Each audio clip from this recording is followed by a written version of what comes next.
Good evening and welcome to it's round 7. Dumbass here has forgot to update the graphic, but I can do that right now for us. But round 7 here from the Reid Park Street Circuit in Townsville for the ASR Development Series, of course. Commentators tonight, myself, Lewis Wedding, and NZ Snipes, aka Kane Gray Kane, or Snipes. How's it going? And Reid Park, what do you expect from tonight?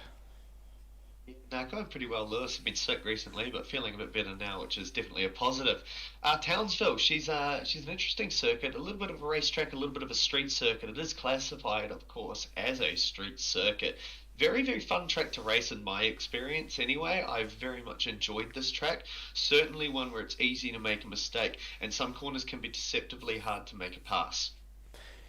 Yeah, there is some places that you'd think is easy to get a pass done, but not the easiest place to overtake. It's very easy to lose time around this circuit, even when you're on your own. So, going to be an interesting one tonight from Townsville. We've seen some chaotic racing here in the past in Super 2, and when we ran the Summer Series here as well. Of course, they were with some slightly different sort of tyre and fuel usage rate rules, but here we are tonight. There is a slight difference with how we've run this circuit in the past. It is a hard tyre round, so that little tidbit means that any kinds of the lap records, in fact I'll bring up the circuit right now here with the info. So circuit 2.86 kilometres long, 13 turns, 3 races of course tonight with 14 laps, and of course the 25-minute time limit. But the qualifying lap record of a 1 minute 11.2 and the race lap record of a 1 minute 11.7, well, I wouldn't expect any of those times to even be sniffed at tonight, with the hard tyre being locked in for the drivers, Snipes. Yeah, no, look, I feel the times those lap records, at least on the hard tire, not really looking at being broken. The fastest time all week is a 1:12.5, actually set by Ben Hall in this practice session. So it is his last race out tonight, I believe, at least in the Super 2 series. So this will be one he'll be looking to tick off very well. But yeah, lap times are definitely going to be a bit down on perhaps what we're used to seeing. On top of that, being hard tyres, there is going to be less grip to be dealing with. So if you're used to braking at a particular point on the softs, you have to shift that back a little bit to compensate for the fact that your tyre simply just doesn't have the grip. And not only is the braking performance not quite going to be there, but we've already seen, at least I've seen when I've been here in the practice server last hour or so, just getting myself ready and having a look, that traction out of corners, particularly the final corner, is going to be a particular issue for the drivers tonight. So I would expect to see one or two drivers probably loop it coming out of the final corner. And even coming into the final corner, I even saw a couple of drivers as well, sort of running wide into the wall and then losing the rear under brakes. And same at the hairpin as well. So yeah, tyres going to be a bit of a talking point, and it's also one of the circuits as well where practice is the key around this circuit, because it's so easy to pick up as well as lose time depending on how many laps you've done around this circuit. So we do have a number of drivers that have done quite a lot of laps once again, over the 150 lap mark for I think at least 4 drivers that I saw in the live races that was put up that's been up all week. So a number of laps being set by the drivers is good to see. So those guys should be in good stead for tonight's racing. And 14 laps. Hard tyre should last around this circuit quite comfortably, but certainly the races, those that rear left tyre in particular is going to be quite second hand. So again, look out for that. But we'll flick over to the drivers' standings before we go over to the qualifying session. Drivers still in their drivers' briefing, although we do have cars now. It looks like getting out on track at the moment with 2 minutes to go before qualifying, so getting some final checks in. So, after 5 rounds of the championship, the gap was over 150 points between Nathan Higginson and Lockie Lock. And as you can see right there, disastrous round for Higginson, gap only 20 points.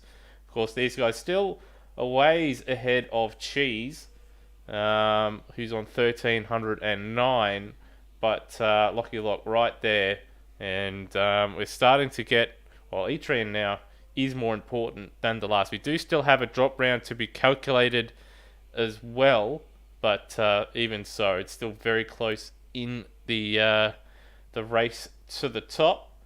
And then we have Darren Kemp there on 1,092 points in fourth. Steve Warwick, he had pace at Hidden Valley, but unfortunately got himself involved in a couple accidents and made a couple little errors that meant that he dropped down positions and did pick up, I think, a minor penalty or two as well. Ben Hall, of course, has been a pace setter for the most part, but has missed a number of rounds due to personal reasons, so he's on 904. Taipan, he's not been quick, but he's been consistent, so he's there in seventh. Then we have Justin ahead of Matt Cecil, but there's only 14 points between those two. And our first of the Super 3 runners, with Benjamin Rhodes, aka Rhodey, sneaking back into the top 10 in 10th place on 760 points.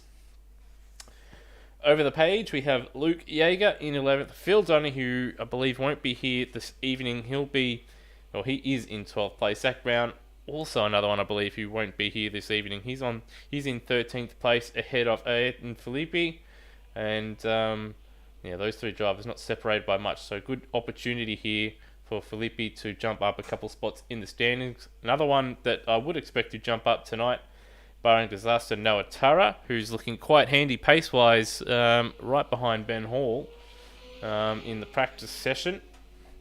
He's on 588, ahead of second place Super 3 runner Darren Loughnane on 584, who's 4 points ahead of Laszlo Teglas in 17th overall. But of course, third in the Super 3 class, Phil Boak is in 18th, Peter Thrower in 19th, and Damo rounding out the top 20.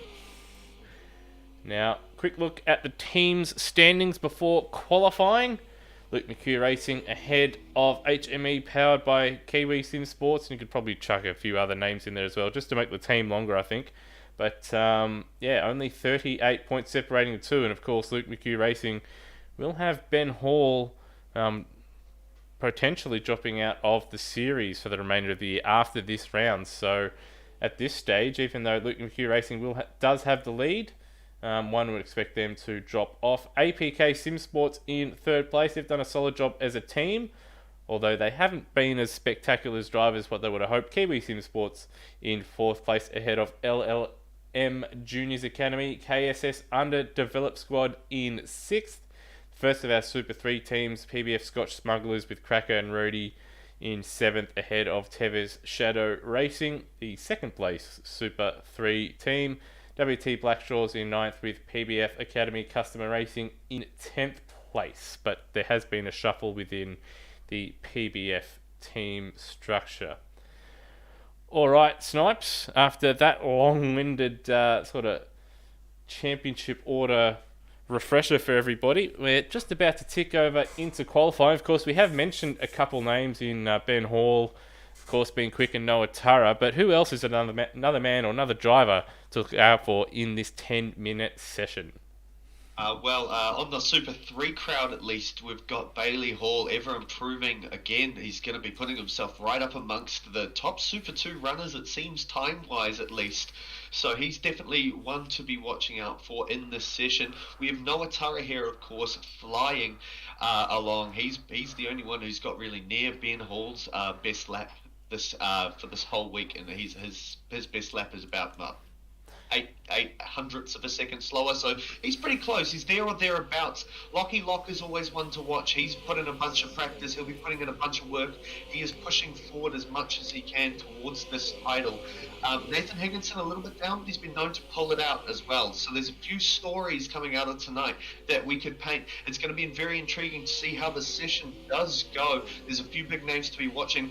My flatmate Cheese done no practice really all night going out. He'll be hoping just to survive qualifying really, and so there's definitely a bunch of people realistically that have a good opportunity to set something quite quick, but I feel Ben Hall's your favourite. Yeah, Ben Hall looking to be the favourite from what we've seen from the short practice session already, and looks like he'll be actually the first driver just set a lap. He's actually just been let by his teammate, so we will follow him. And Ben Hall, of course, tonight will be most likely his final round of the year. About to begin his final qualifying session of the year. And I'm not sure it's deliberate, but certainly warming up that rear left-hand tyre there. And now the rear right's also getting a bit of a work through. So we're right on board Ben Hall here as he goes through turn 1, which is flat out, not really a corner, but it's listed as one. And then heavy braking for turn 2, where he's ran a little bit wide there. He's very deep, and that's cost him time. So he might not be the benchmark on this lap. His teammate may be. 21.9 in the first sector. From what I've been seeing in practice, you want to be at least half a second faster than that. But here we go, using a little bit of curb here through the flip-flop. And of course, all the rumble strips on the exit. And a lot of curb usage there. May even pick up a track cut there, but we will see. And of course, over the train tracks and down to the hairpin for Ben Hall. Well, over the first 2 sectors, Lewis, he's found time in the second sector versus all of his opponents. They were all faster than him in the first sector, but he's found it. He's fought it right back. It's going to be close in this first lap. So here we go, out of the final corner. And his teammate right behind will be getting a nice, so 1 minute 12.7, a very, very quick lap time, still 2.5 tenths faster than his teammate, and 1.2 clear of Darren Kemp. Noah Turra only 3 tenths away. And Higginson going to 4th. Matt Cecil P5. Kemp's dropped down to P6. Brapp in P7. Susie drivers now making their way over the line. And then we have Lochner, Jaeger and Rudy now over the line. And Ben Hall now up by 0.4. So here we go. Could see a new fastest time set if you can just nail the second and third sectors here. Like he did on his first lap, up 0.4. But he is a little bit sideways. He's just holding on for dear life at the moment. Not the ideal line through the chicane. And there it is. He's lost 2 tenths, but he's still up on his previous time. He's caught the grass. That's gone. That's got to be gone. You'd have to think. His teammate's certainly gotten a lot closer in the last couple of corners with him sliding. So one would hazard a guess that he's not going to improve, or if he does, it's only going to be by a nominal amount. So here we go to the line. And yeah, that's a 13.2, and in fact his teammate did improve. He's now under the 1 minute 13 benchmark with a 1:12.987. And we've got Noah Turra also improving, but not enough to jump up into second place. And a bit of a gap to the man on screen, Nathan Higginson. We're going to see someone, I think, sorry here, Lewis, move forwards, but Bailey Hall is definitely flying. He's set a reasonably slow by his standards first lap, but he's certainly up a bunch of time. I'd expect him to move to perhaps the top 10 here. And up to P4, 1.4 seconds faster than his previous lap. And yeah, 13.3, very handy time indeed. And should he continue this kind of speed, I imagine he'll be driving a VF Commodore in the coming rounds, if you can just put it all together. And he's up again. Well, he's up on the leader's time of Ben Hall, but of course we do know that Ben can go 0.4 faster in that first sector. He's actually down on his own time, is Bailey Hall. Oh, very, very wide. He's lost it there. He's gone. And yeah, he'll have to abort that one. So just going to siphon through here. Number of drivers going through the motions, leaving the pits and in different cycles. Steve Warwick had a first sector there. He's a tenth ahead of his current lap time. If he can convert, or even if he just finds a 10th, he's not going to move up. So he's going to need to find a little bit more in this last sector to be able to move himself up from P9. Now, Steve Warwick's quite high in the championship, so he'll definitely want to be starting a bit further forwards than here. And as we cut to him, he's actually ahead of Ben Hall at the second split line. Of course, Ben Hall's final sector was pretty handy. So if Steve can just be Nice and smooth here in the final sector. You should see him jump up a number of positions as he heads towards the line. But he does find time on himself, but yeah, does lose a massive chunk to our provisional pole sitter in Ben Hall, but still manages to move up to P6 ahead of Darren Kemp and Matt Cecil. There's certainly a bunch of people in the field finding a bit of time. Darren Loughnane on a reasonable lap. He's just in front of Nathan Higginson as well. Both of them are PBs. Looks like Loughnane may have made a mistake or something or aborted it. I'm not sure what happened there. But they were both up. And we've also got yellows out at SG's around at the final turn. And yeah, Loughnane looks like he's bailed out of that one because he's well down on his time. Just going to cycle through here. Got Damo heading towards the line. And he improves by 0.3, but he's still in 11th position.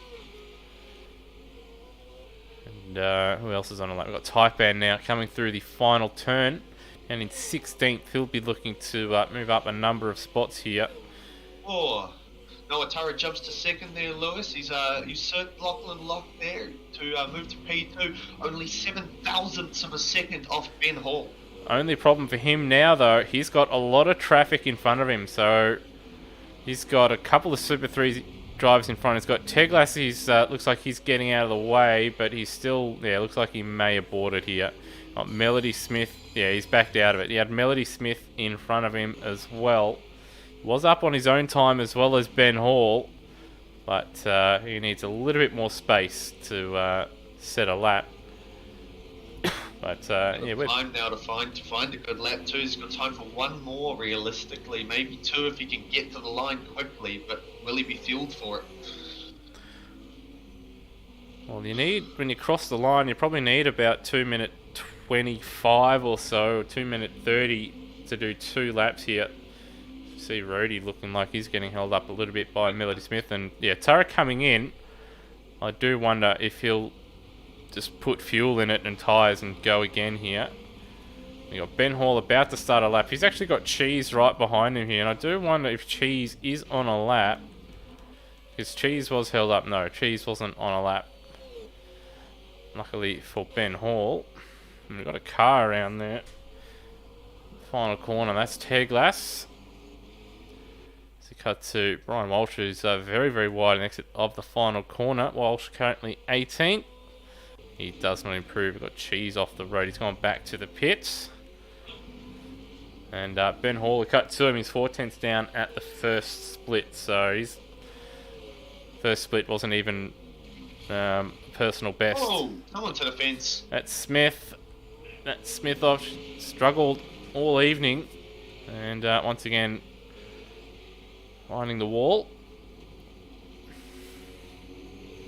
And yeah, Hall still down here. Got Noatara leaving the pits. It's going to be a race to him to get to. He's simply not going to make it.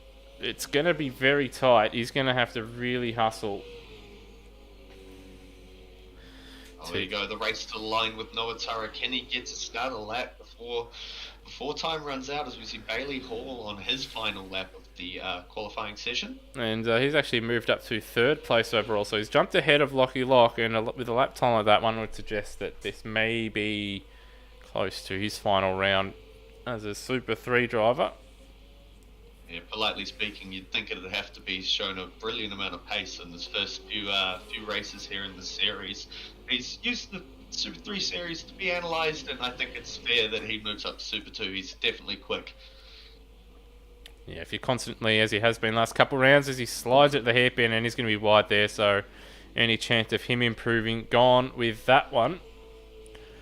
And he's going to look like, well, it looks like he's going to try and finish that lap, but we'll see. Noatara didn't get to the line. It was just going to cut to him. Got cut to Ben Hall, though. He's up on his own time at the second split. But he's having to fight the car over the train tracks.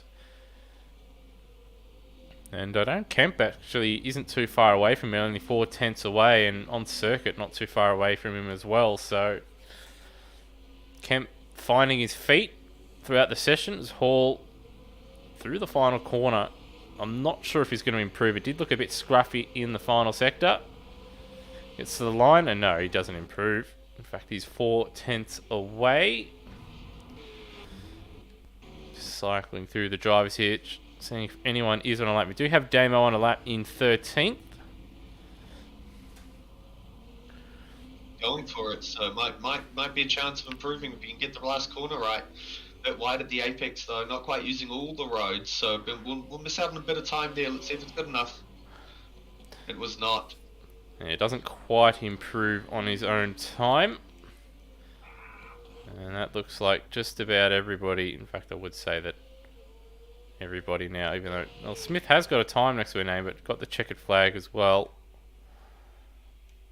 So that is all drivers done and dusted. I do believe there may have been 1 or 2 penalties hanging over some drivers, so that's why they're staying in the pits. And of course, Phil Boak joined very, very late, so he's not set a lap even in practice yet. So that's it for qualifying. And I wouldn't say there's any real surprises. Of course, Bailey Hall in third in Super 3, but of course he did have this kind of form at the previous round. So I guess it's not to be unexpected for him to be running up there. Nathan Higginson, though, probably a disappointing session for him, though, Snipes, in P7. Only 0.4, or practically 0.5 away, but P7, not ideal. Yeah, for his championship fight up against Lockie Lock there, being behind him certainly isn't going to be ideal. Not just behind him, but behind the likes of Darren Kemp and Steve Warwick, 2 really quite competent racers in front of them. One that is notoriously defensive, so certainly it's not gonna be any easy shout for Nathan Higginson to work his way up the field. But qualifying's it's only the start. You'll start at the grid, and anything can happen from there. We've seen turn 2 dust-ups in this case plenty of times. Will we see it again? Yeah, so as we've seen many a time, that qualifying, it only sets the stage, it doesn't set the result. And just a couple rounds back to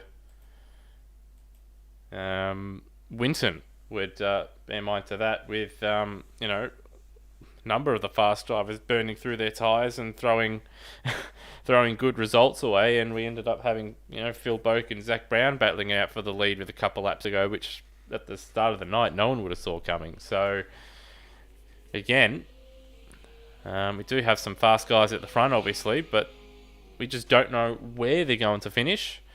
But Nathan Higginson would have preferred to have been definitely ahead of Darren Kemp. But again, we just don't know what's going to happen. Rhodey also doing a solid job, 10th overall, just ahead of Darren Loughnane and a number of Super 2 drivers too. Justin Cecil and Taipan, as well as Damo and Bratt being behind Rhodey and Loughnane. So those two doing a really solid job. And I believe Phil Boak, Christian Shadow and Anton Filippi didn't set a lap as well. Filippi was due to a penalty, the unsafe rejoin going by memory after the hairpin, and Shadow / Alvarez, I actually can't remember, but he may have just missed qualifying. But anyway, I got 3 or just under 4 minutes to go here in this warm-up session. We're just going to take a short break to get ourselves ready for race number 1 of 3 here from Townsville. Don't go anywhere for race number 1.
And welcome back to round 7. Should know by now. Round 7 of the ASR Development Series from Townsville. Warm-up session about to end, and we're about to tick over to the first race of the evening, where we have Ben Hall starting from a very familiar position for him this season in pole position. But of course, races at Townsville have rarely been predictable in the ASR and AMS Oz Super 2 and Development Series races in the past. In particular, I think Matt Cecil won. I don't know if it was his first race in sim racing, or if it was just his. It was definitely his first race win in the group here a couple of years ago. And another little tidbit as well before we get underway regarding Matt Cecil is tonight he'll clock up his 100th start in Super 2 in the second race, provided of course he makes it. So race number 99 coming up for Matt Cecil here. And in race 3 tonight, Darren Kemp, should he obviously race this one, race 1 here and race 2, he'll get to race number 99 in the Super 2 / Development Series series that we've held. So those guys have been around for quite a while, and one of them about to raise the bat to the crowd, and another one, provided he races all the races tonight and races at the next round, will raise his bat. So fair effort for those guys for sticking through it. Yeah, absolutely. Loving the cricket analogy there, Lewis. Got him, big wicket. As we do have, some important milestones, some experienced campaigners now in the Super 2 field, a lot of them towards the front. So it's definitely a development series, but as you race more, you do tend to get better a lot of the time. So we're expecting some big things as we get ready for 14 laps around what I think is a really fun circuit to drive. Yeah, fun circuit to drive, difficult circuit to properly tame here, as these drivers, I'm sure, are about to find out. And Snipes, once again, going to throw you under the bus for race number 1. Run us through the grid. Absolutely love buses, Lewis. Nothing wrong with that. Out of pole position, we've got Ben Hall. That's a total lie. I don't like buses. And possibly his last race here in the Super 2 category. Last race round. Evening. Yep. Yeah, sorry. Noah Turra there coming out of P2. Another good showing from him. Very quick as usual. Bailey Hall there out of P3. Expect him to be very quick. He'll be battling in this top group, I'd imagine. And then out of P4, Lockie Lock, looking to stay ahead of Nathan Higginson, only a few cars behind him. Out of P5, we've got Steve Warwick, good showing in the end from him, getting up into the top 5 in qualifying. And behind him, Darren Kemp, a stout defender. Let's see if he moves forward or stays. We'll see where he goes this race. It'll be intriguing. Nathan Higginson, back in P7. He's been in the situation before. Let's see if he can move forwards. Back to Matt Cecil starting alongside him, a good qualifying effort from him. And Luke Yeager, for row 5, P9, and qualifying effort excellent from him as well. Back to P10, the first of our Super 3 runners, Rhodey, with a good effort himself. Second of our Super 3 runners. Oh, second, sorry. Yeah, apologies. Sorry, Bailey Hall. I classed him Super 2 already, Lewis. Here we are. Darren Luckman, our third, of the Super 2 runners out of P11. And we have Brap out of P12. Damo out of P13. Justin Cecil out of P14. Then we've got Taipan at P15. He'll be looking to move forward. He's consistent, not fast, but if he stays out of trouble, he will. Heather Relmian coming in at P16. Good to see him around there. Laszlo Teglis, P17. Good effort from him ahead of Brian Walsh in P18. P19, a disappointing qualifying effort from Cheese. He's pretty sick. Let's see if he can find the pace and move forward. Melanie Smith starting out of P20. In P21, we have Christian Shadow. Phil Pope is racing tonight, starting from the back of the grid, just not qualifying. He'd definitely be one to watch moving forward. He's very, very consistent. And starting from 23rd position and last here, Ayrton Felipe. Good to go, Lewis. We are good to go. Felipe just lining up at the back. Cheese looks like he's well out of his box there, so he may actually get a little bit of warning for being out of position. Hopefully he remembers to, if he does move, to obviously flick it back into gear. We did have that start line crash there.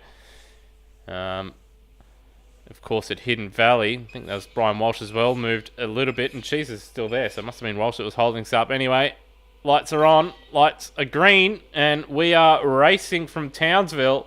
Looks like a fairly even start at the front, but further back they're 5 wide. Oh, contact! Contact between, I think it was Steve Warwick and Bailey Hall, and back we've got some pinballing. Well, maybe even been just lag. Looked like it was a big dive there as well from Boat, but yeah, looks like a little bit of maybe service shenanigans there. It looked like it was going to be a massive crash, but in fact it's just cars warping everywhere. But so far, Ben Hall in the lead ahead of Noah Turra, Lockie Lock and Darren Kemp.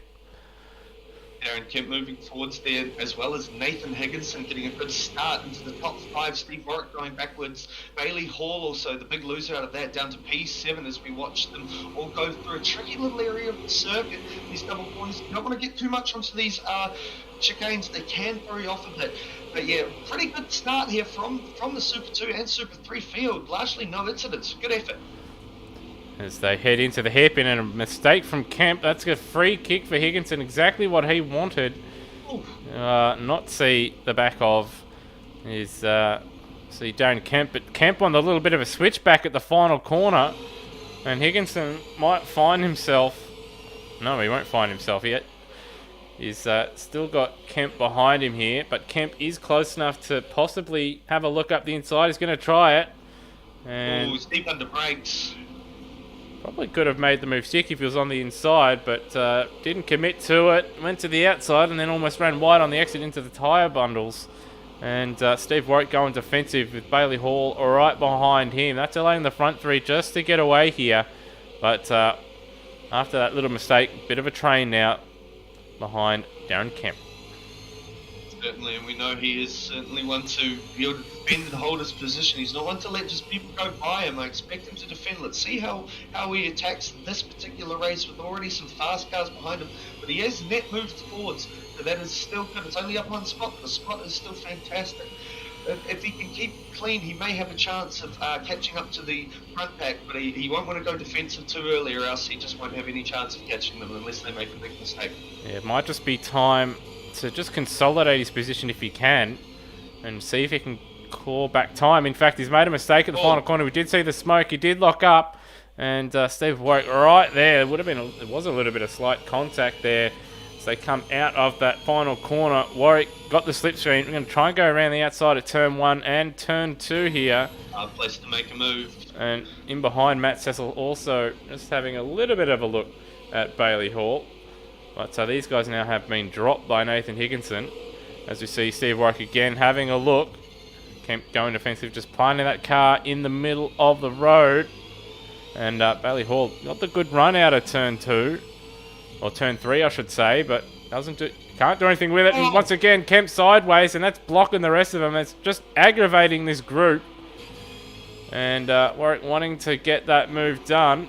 Instead, all he's doing is he's just getting held up. Hall is going to have that inside run for the next corner, and he's going to get that position. So Steve Warwick probably a bit unhappy that he's been balked by a car that's just wobbling everywhere as they're in the wall, they're into each other. Get together. Oh, shades of British touring cars and early 2000 supercars there. Thankfully, no major incident, but I don't think that Bailey Hall's going to get too far down the road though, because he does have Kemp right in front of him.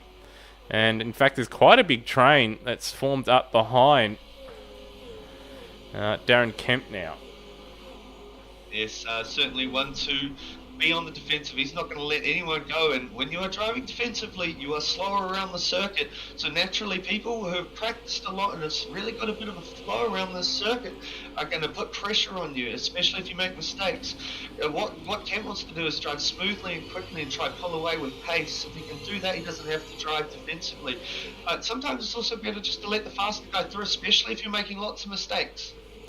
It certainly is, but it looks like at the moment, well, I was going to say it's sort of stabilised a little bit, but Bailey Hall now right with Kemp. He's going to try and, well, he's just bumped Darren Kemp out of the way, so not sure how Kemp will like that too much, but bumped him out of the way. He's back up to P5.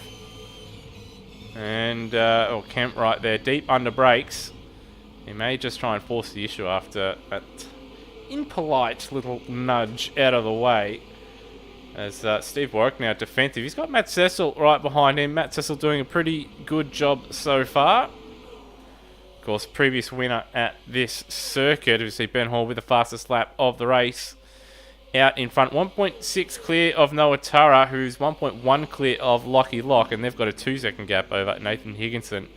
But the big battle, of course, right behind what is now Bailey Hall and Darren Kemp. Oh, and incident in the background. I don't know if there was any. A few people hitting the wall there, Lewis. Yeah, it was like more than one, honestly. Yeah, it was Brapp and Justin Cecil. So I'll cut to a replay here. Looks like they're... Oh, well... Oh, he's locked the rears. Locked it, yeah, compression locked it, overcorrected, and then Brapp's had nowhere to go. A little bit of lag too, I think, and... oh, there you have it. But they both live to fight another day. Cheese has actually done a pretty good job, up 7 spots into P12. He's now behind Brapp and Justin Cecil, who's up 4. He's got a bunch of experience now, Cheese, so that certainly helps him in a time like this. He would have raced a whole bunch of races in this league also, so he's certainly done the work, and he should just naturally be able to work forward if he can keep it consistent. Looking towards this battle here, we see Bailey Hall still kind of unable to get away from Darren Kemp here, so he's certainly challenging him for pace if he can keep it on. Looking up to the lead now, of course, you've got Ben Hall on the defensive after a big slide in the second to last corner. Noah Tara all over it. Probably, we saw him lighting up those rears in qualifying, Lewis. It'll get very hard to not do that, you know, when their tyres are getting very, very worn. Yeah, you don't want to be doing that too often. And now that Tara has the slipstream, which is in AMS, it's actually quite powerful in these cars. And once again, quite sideways. And you see Noah Tara, even when he does get sideways, he just doesn't crank the throttle or the steering too much, so he's able to just be nice and controlled. While as we see with Hall, he likes to get that car a little bit loose, which of course does make the temperatures rise, does wear the tyres out a little bit more. But Tara now in the slipstream can just stick with Hall and just wait for that next mistake to then set up a move. Yeah, so looking at the behaviour of both of those cars, Lewis, it seems Tara's got it a lot smoother right now than Ben. He's just using a lot more of the circuit, at least for those last few corners there. He's not lining up those rears, so if he can just look after his tyres and keep with Ben reasonably, he could be a real threat at the back end of the race. You look at this line coming into turn 2 here, using a lot more of the road. As we jump back, and Kemp all over the back of Bailey Hall here. The little switcheroo. He's very deep under brakes. He's going to try and perform the block pass, but just too wide. Steve Warwick in the background wide. Almost hit the tyres on the exit. Is that wide? So Hall holds on for now. These guys have actually built up a bit of a gap over Steve Warwick, who I hazard a guess has been battling with Matt Cecil. And they've dropped time. There was another car, I swear, in this pack as well that... seems to have dropped away here. So see Steve Warwick a little bit wide there. Luke Yeager actually doing a pretty solid job. As I see Pratt bouncing all over the curbs there. Yes, certainly. Look, I thought there was some really, really good racing from both Hold on. Kemp and Hall. Lockie Lock, what's happened?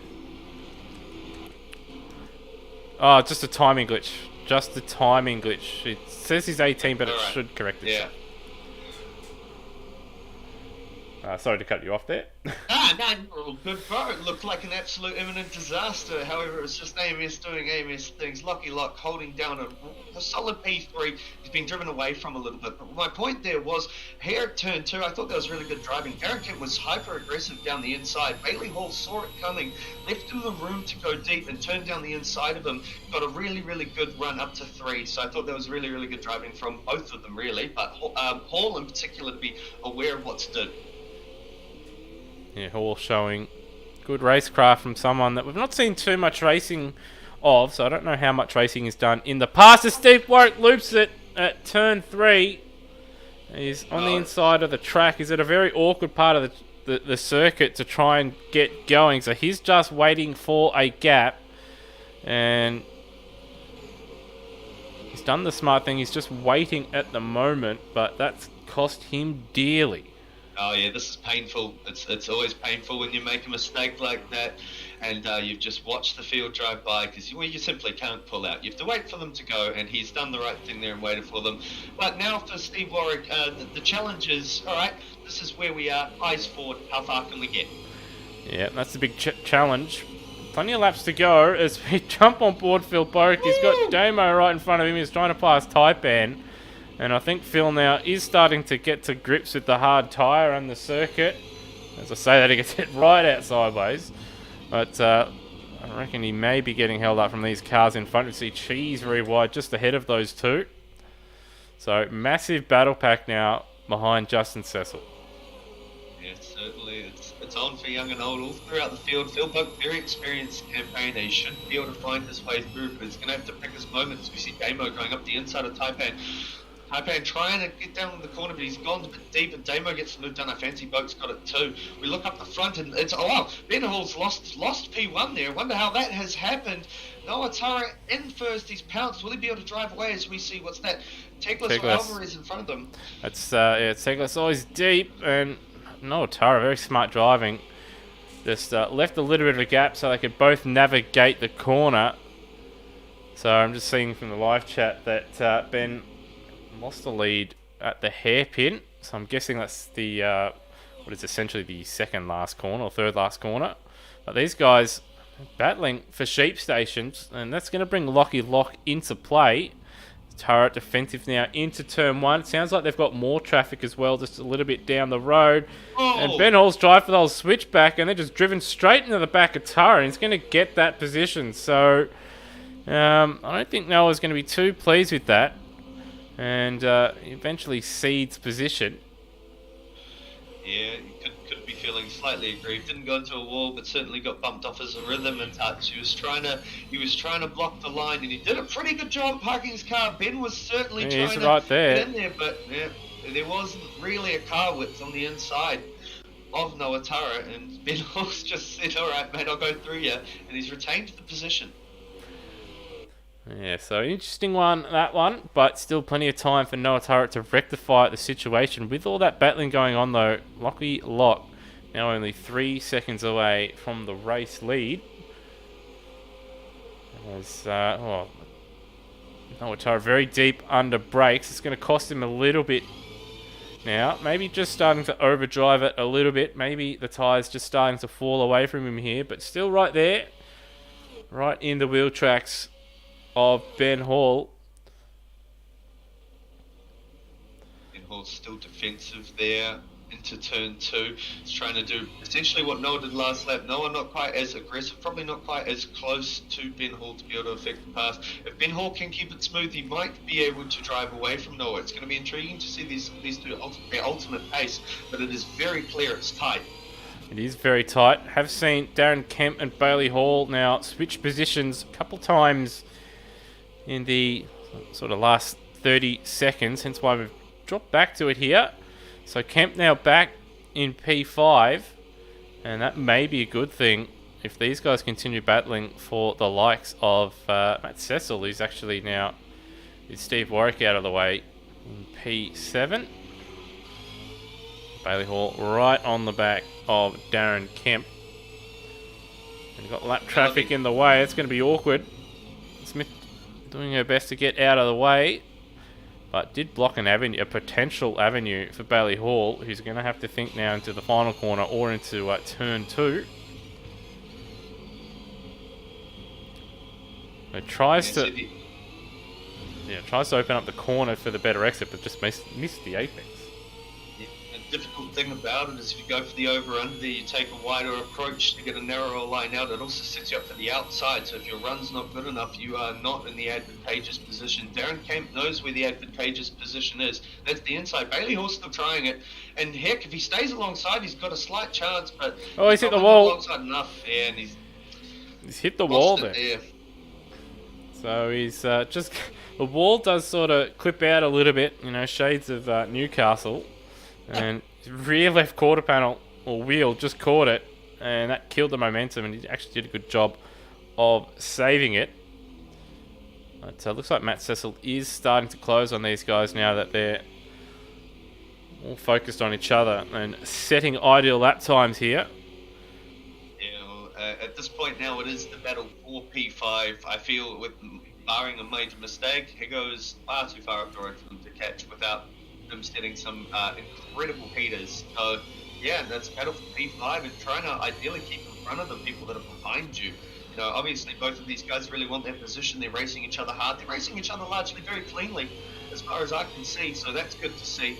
But yeah, it's about timing it, getting it, being aggressive at the right point. To get the move done and then try and keep in front of the guys. There it currently is. Safety car. Safety car. So I'm going to cycle through and try and find it here. Oh, I got Melly Smith around at the final corner, right next to the racing line. Oak has also lost it somewhere towards the train tracks, I believe it is. Oh, he's done... I'm not sure if that's what Quinn did in overcorrecting or Quinn had a suspension issue after the first line shenanigans, but that's very reminiscent of the accident we saw this past weekend. Hitting that wall on a impact. Very awkward angle. Right on board here. Yeah, just overcorrected and actually lost it before the train tracks, and that is a big hit. So got a number of cars in the pits here. So safety car does pull out as it waits for the leader. And that's a penalty for the safety car there. It did cross the yellow line. Yeah, got him there. Caught in 4K right there, Lewis. The safety car's going to pick up the leaders here. Bunch of people. If you're at the back, you may as well box, get yourself a fresh set. But, you know, if you're in the top 10, you certainly won't be. Oh, dear. Poor Steve Warwick. His night's gone from bad to worse with the drive-through penalty. So he's come into the pits too quickly there. And he's well down the field as well, so unfortunate for Stephen. Phil Boak, another one. It's come in too quickly. In fact, now that we are on the safety car, we might as well go back and have a look at these drivers entering the pits. Now the pit line is fairly early at this circuit, so where that he's come in way too fast. So where that cone is, that is the pit entry line. The cone was even added there to give an aid to the drivers to let them know that hey, there's a line there you need to slow down for. So I reckon, Steve. He'd slowed down enough initially for the line. Yeah, he either disengaged the limiter or didn't have it on. That is really unfortunate. Boki just came in way too hot. So unfortunate for those guys. Yes, certainly. It's a very tough pit entry line at Townsville, really. If you haven't had a bunch of practice on it, I don't imagine Phil Boak has. It's an understandable mistake to be making. But, unfortunate for those guys that'll block their charge. At least for this race, you'd have to think, because they're going to have to wait till green conditions to be able to box. Yeah, they have to wait for those green conditions to serve their penalty. So we're going to go back. It's going to take us a little while to see initially what happened with Melody Smith here at the final corner, and that looks like a low speed talent failure, and around she went after missing the apex by a couple continents there. Good effort from a couple of these drivers to get around her, because she'll be unsighted till you get around that corner there. So by the time you're going around that corner, you're reasonably committed to your line, and she'll only be popping up realistically with a second or two before you're at her. So good effort from those drivers. And she had an opportunity actually there to get away, but didn't take it. But yeah, fair effort from a number of the drivers to actually slow down for a yellow flag instead of just blazing on and running into someone, which we have seen not just here in the Dev Series, but we've also seen it at the main series as well, where people are just blazed on in yellow flags with cars parked on the circuit and stuff like that. So very heads up driving. Also getting word that unfortunately for Steve, he's actually it's his second time he's got a pit lane speeding penalty at Townsville. Of course, he did race in ASC earlier in the week and picked up one there too. And that one, which I did see, he was actually rear-ended before the pits and was spun into the pit lane at speed and picked up a penalty for that. So it's not been a good week for Steve Warwick and the Townsville pit lane. So hopefully races 2 and 3 he doesn't need to visit the pit lane at all, and he can have a nice penalty-free run, as looks like we're going around again. Of course, for those that aren't aware, the race does not finish under safety car conditions unless there's a second safety car. So there's the green-white checker is in play, which it will be. There will be a 1-lap dash for these drivers to go out and try and get as many positions as they can. If they do cause a second one during that 1 lap, the race will then end at the end of that lap anyway. So, yeah, one more opportunity for these drivers. And if time does get to 25 minutes, the race will end as well. So that's why the 25-minute time limit is there in case we get multiple safety cars per race. But Ben Hall leading the way under safety car, but he'll have Noah Tara probably, and understandably, a little bit grumpy that he was nudged out of the way. Is on the apex and just had obviously Ben just give him a nudge, moved him out of the way, took the position and hasn't given it back. So I wonder if we'll see some retribution there. And got Lockie Lock right there for the championship, trying to take some points away from Nathan Higginson. Higginson with that safety car has been able to obviously end up right behind his championship rival. So championship implications here with these two now being able to race. There was about 4 seconds or so, I think, snipes between the two beforehand.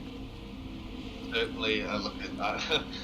It's going to be on like Donkey Kong for this last lap of the race. There'll be many drivers who definitely will now think they've got themselves a shot at a podium. I'd say anyone in that top 6 will be saying, look, we've got positions to gain, except for Ben Hall, who's going to be on the defensive, who's going to be trying to stay in front of Noah.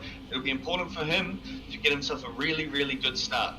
We do have Brian Walsh in the way, so the safety car is in. Brian Walsh is just ahead of Darren Kemp, Bailey Hall and Matt Cecil there, and Steve Warwick is a lap down as well, unfortunately, and he's also got a couple penalties to serve. But we still have a number of drivers that will be looking to get a penalty. Very slow here from Ben Hall around this final corner, and we're moments away from going green for this one final lap. 10-second stop go for Christian Shadow, but of course that will be cleared. Just one of those AMS things, and good jump there from Ben Hall. He's got the jump on Noah Tara. He has to go defensive with Lockie Lock right behind, and Lockie's just bumped and barged him out of the way, and LLM 1-2 now, and Noah Tara having to go defensive as Lockie Lock is wide at 3, and the battle is on, and then he's just squeezed him there. That's not particularly smart racing. Good way to have a massive accident here, and he's wide again. So no team orders clearly. Obviously Ben Hall's not battling for the championship as this is his final round, but Noah Turret looking to go around the outside at 7. We'll have the inside, I think that's turn 8. Hope I got the corners numbers right, and he's got the position, but he's not going to get the race win, barring mistake. Yeah, absolutely. Good lap there from Ben Hall. Whoa! Contact, huge! That's massive. That's massive contact, and then Higginson's just been bundled out of the way. And, we've got further contact. Steve Warwick, he had nowhere to go, and Higginson's just rejoined in front of the rest of the field. So, there we go. That'll be a penalty for sure. Exactly what he didn't need. And across the line, Ben Hall will take the win in, I guess it has to be said, controversial circumstances. Tara in 2nd, Bailey Hall in 3rd, so 2 B Halls on the podium at the moment. Darren Kemp in 4th, Matt Cecil 5th, Luke Yeager solid in 6th, then Justin Cecil, Damo, Bratt, Ayrton Filippi, Lockie Lock recovering to 11th after that last lap contact. Brody in 12th, Cheese in 13th, Higginson in 14th with probably a penalty hanging over his head as well, just ahead of Netherrealmian and Christian Alvarez, and then Darren Loughnane, Brian Walsh, Taipan, and Steve Warwick rounding out the top 20. What a finish. Josh Lewis, yeah, look, it was pretty good for, I'd say, 16 and a half laps there? But that was, 17 and a half, however many it was. Jeepers creepers. And they turned it on for the last part. It all went off. They got out all their crashes in that last couple of corners.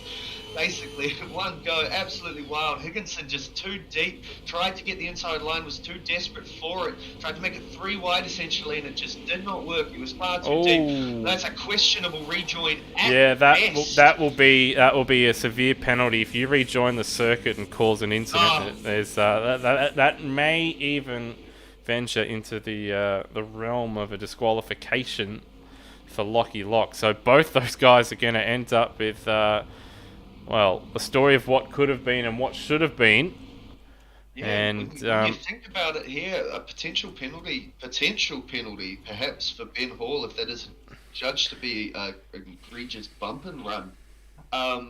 We could have Noah Tara and then Bailey Hall, Super 3 runner, P2 in this race. Yeah, so I would definitely say that the results for race 1 are not final at all. So I think there's going to be a fair number of changes just from, what we've seen so far and from my first and, second basic looks at it. So, yeah, top few positions aren't settled. And then, what happens to Higginson and Locke as well, like they're probably got slam dunk penalties over top of both of them for what they've done. So, like Higginson in the end will probably end up getting a net gain over Lockie Lock. But what a messy finish to that one.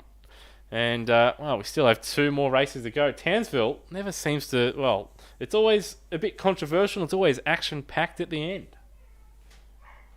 Yeah, it certainly is. That was a wild finish there, Lewis. I'm trying to digest exactly what I've just seen. There's about 6 accidents in one, and yeah, it's going to absolutely jumble up those race 1 results. I thought overall that race was really, really good. There was certainly aggressive driving. Largely, it was pretty well clean, but when it's a 1-lap dash and everyone's bunched up, it certainly invites the concept of trouble. And trouble definitely found a few of the drivers there. Well, I don't know what that top 10 is going to look like, but it could be good for someone like Cheese there. I don't know how well he did end up finishing. It was a bit further down, but if penalties happen to the top 2 to the point where they go down below him, he could get a big points gain. Yeah, so, and of course, that late safety car with the way penalties are handed out may be quite detrimental to Ben Hall as well. Not that it's going to obviously affect his championship hopes, but certainly the final finishing order, he may end up down a few positions. Due to, should he get penalised for what he did. So, yeah, heap to sort out for the admins and the stewards after that one, but it's going to set up an interesting race too, where we've got Lockie Lock and Nathan Higginson going to have to fight their way through the field, and Steve Warwick is another one who's got pace in that car, but as we saw early on, he just got stuck behind Darren Kemp, and again, with those penalties that he picked up, he's going to start from the back, and he's got a number of positions to make up. So plenty of action from the back of the field coming all the way through to the front as well. So, setting up for an interesting race number 2. Yeah, for sure there. We definitely have some fast runners at the back and some perhaps not slower guys, but less aggressive fellas towards the front. It always makes for something entertaining. It's important if you've had a big accident like that, though, or you've made a big mistake that's cost someone. That's really demoralising. I don't think anyone likes hitting someone or making a mistake and crashing into someone, and affecting their race negatively. So it always feels really quite rubbish. But there's 2 races still to go, and there's plenty of points still up for grabs. So now the best thing to do is just reset. Look where you are. Set a goal, do your best. Well, even in some cases, I mean, at least in my personal experience, half the time I don't even set a goal. It's just like I just try and go out there and, whatever I have underneath me is what I have underneath me, and where I finish is where I finish. And there might come a point later on in the race where it's like, I think this is my position, I'm going to defend it. But, if you go in setting expectations a little bit too high, sometimes when you find yourself just out of that position, you can make some desperate moves. But that's what this development series is about. Throwing these drivers in these situations where, they may be in a tricky situation and they've got to, just be a little bit smarter, get some experience about them. And, when they're in these situations at a later point in time, they'll know what to do and not panic, as we've seen a number of drivers do when they've, in those awkward positions. But yeah, anyway, we're probably a couple minutes away for race number 2. Of course, the finishing order of races 1 and 2 set the grid for the following race. You have ticked over to the warm-up, but we will take a couple minute break, but we shall be back for race number 2. Don't go anywhere.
And welcome back to Townsville, where we've had a chaotic finish to race number 1. Both the championship protagonists running into each other, and an unsafe rejoin for probably both of them, to be fair. I mean, they both made some interesting decisions at the back end of that race, on that final lap. And I just saw something relatively interesting there from Leslie Teglas. I'm not sure if that was deliberate or just or not, but yeah, it's going to set up an interesting race 2. just waiting on a couple of drivers to jump back into the server here before we get going again. So, race 2. Here again, I think we would expect to see Noah Tara and Ben Hall duke it out at the front, but their main rivals, they're well down the field now, and it opens up the door for Bailey Hall to possibly, stick around with those front 2 runners, provided, of course, he can get a decent start, Snipes. Yeah, absolutely. He's got pace, Bailey Hall. We saw him have a basically race-long battle with Darren Kemp there, and a very good battle. Showed off some keen racecraft there. Definitely knows what he's doing defensively and offensively, and seems to be reasonably aware, which is good. It'll be intriguing to see how well he does hold out. There's obviously a bit of a jumbled order this time, and he will still be reasonably high up, and I believe. I can't remember exactly where he did finish, I'm sorry. Classic. But, I expect him to perform quite well. He has performed very well basically since he's come into the series. And with a few of the main challenges down a bit further back, he's got a real good opportunity for another very good result. Yeah, certainly. It's restart the warm. I think we're still waiting on one more to jump in here. And I think that's him. Phil Boak was the driver, I believe, that we were waiting on, and he's just jumped in. So should be moments away. Yep, there's the batch fire running to set the grid. 23 runners on a street circuit is always interesting. Yeah, what could go wrong at a street circuit with in sim racing with 20 plus cars? What could go wrong? I don't think anything could go wrong, Lewis. Yeah. I actually, I think it was one of my first Super 2 race around here, actually. I had a lapse of concentration at turn 1 on lap 1 of a race. You may remember it, Lewis, where I just went into the fence and went upside down and all over the track. I don't know what happened. I just, when you tune out for a moment, I had one of those moments just into turn 1, which isn't really a turn, but I still clattered the wall. I do remember. I think that made the Moments in History segment that I've been too lazy to keep running. But, I believe that crash did make it where, on my end anyway, it showed you levitating. But, of course, we do know that when that does happen, it usually means that, does mean that in a multiplayer session, a car has rolled. And, you certainly did have a monumental crash in that one. Made it all the way down to turn 2 down the runoff area. So it wasn't a small crash, but that just shows why you probably, why people shouldn't text and drive and be distracted when they're driving. That's just on the roads. Do it when you're doing twice that speed, and you could end up killing your virtual self. Yeah, absolutely, I did. I inspired Guan Yu Zhou, one could say, to be upside down for a few hundred meters. It's certainly rough, but it's also an illustration that it's very easy to make a mistake at any particular time. You have to keep your concentration. These aren't incredibly long races, but still, you're concentrating realistically the whole time, particularly if you are battling with someone, and a small mistake can mean a big accident. And sometimes it's actually, it's easier to concentrate when you're around other cars. It can actually be quite difficult to maintain concentration if you find yourself with a bit of a gap in front and behind, and you're just going through the motions. I've certainly found myself at times just zoning out when, there's not really much left to play for in the race and there's still a few laps to go. You're a little bit tired and, you're just zoning out. And you come to a corner and have a bit of a lock-up that sort of wakes you up and, oh, shit, better get going again, otherwise I'm going to have a crash or run into someone. So, very easy to do, particularly in the longer races. I think that's going to be something for a number of these drivers. When we do get to the Bathurst round, of course, it will be a special round for the Development Series drivers where they do have one single race that I think it's going to be, off the top of my head, it's going to be it will be significantly longer than the normal races that they do. Is a bit of a prelude to, of course, the Bathurst 500. But for a number of these drivers, it will be the longest individual race that they've done. So that'll be something to look out for those drivers. They will have to do a pit stop, and they'll be racing for a good at least, I think it's going to be between 40 minutes to an hour in that race. I can't remember the exact length, but it's going to be something to look out for later in the year for these drivers. Yes, certainly. That's a race that I think most people who enjoy supercars or racing around the world motorsport would have circled on their calendar. Bathurst is always a big one, particularly for these runners when they're racing. I believe it's 40 kilometres, 50 kilometre sprints, I believe here, Lewis. Was it 40? Apologies. I do believe it's 40 going by simple memory. I should know. I did organise it, but yeah, plastic. No. It was a long time ago. I don't remember shit. No. But when you're racing 40 kilometre races and then you do a big 100, 200 kilometre race, it's certainly a different beast. So that'll certainly test these drivers as we do slowly head towards that season. Yeah, so just going through and having a look at the calendar, something I probably should have been doing to begin with. That will be needs to be up. Yeah, it's going to be 16 laps. At least it's what it is in the calendar anyway. At Bathurst, but of course 2-minute plus laps. That'll be 30 minutes, and possibly a pit stop for these guys. I think it should be because it should be 2 times. I think fuel and tyres. Yeah, so a tank I believe only lasts about 12 laps, so they will have to pit in that one. So they will have to have a look through the information regarding their pit grouping, so they're not pitting the same time as someone else. So anyway, we've ticked over to the race session, hence the sirens blaring in the background. The grid is set. We've got 22 runners, so someone's jumped out at the last minute here. Just trying to find who that driver is that is missing. And I cannot find... Laszlo. Perhaps. Yep. Yeah. Could see him. Very unfortunate for Laszlo there. Did have an issue at the end, in the warm-up session just before. I'm not sure what the go is there.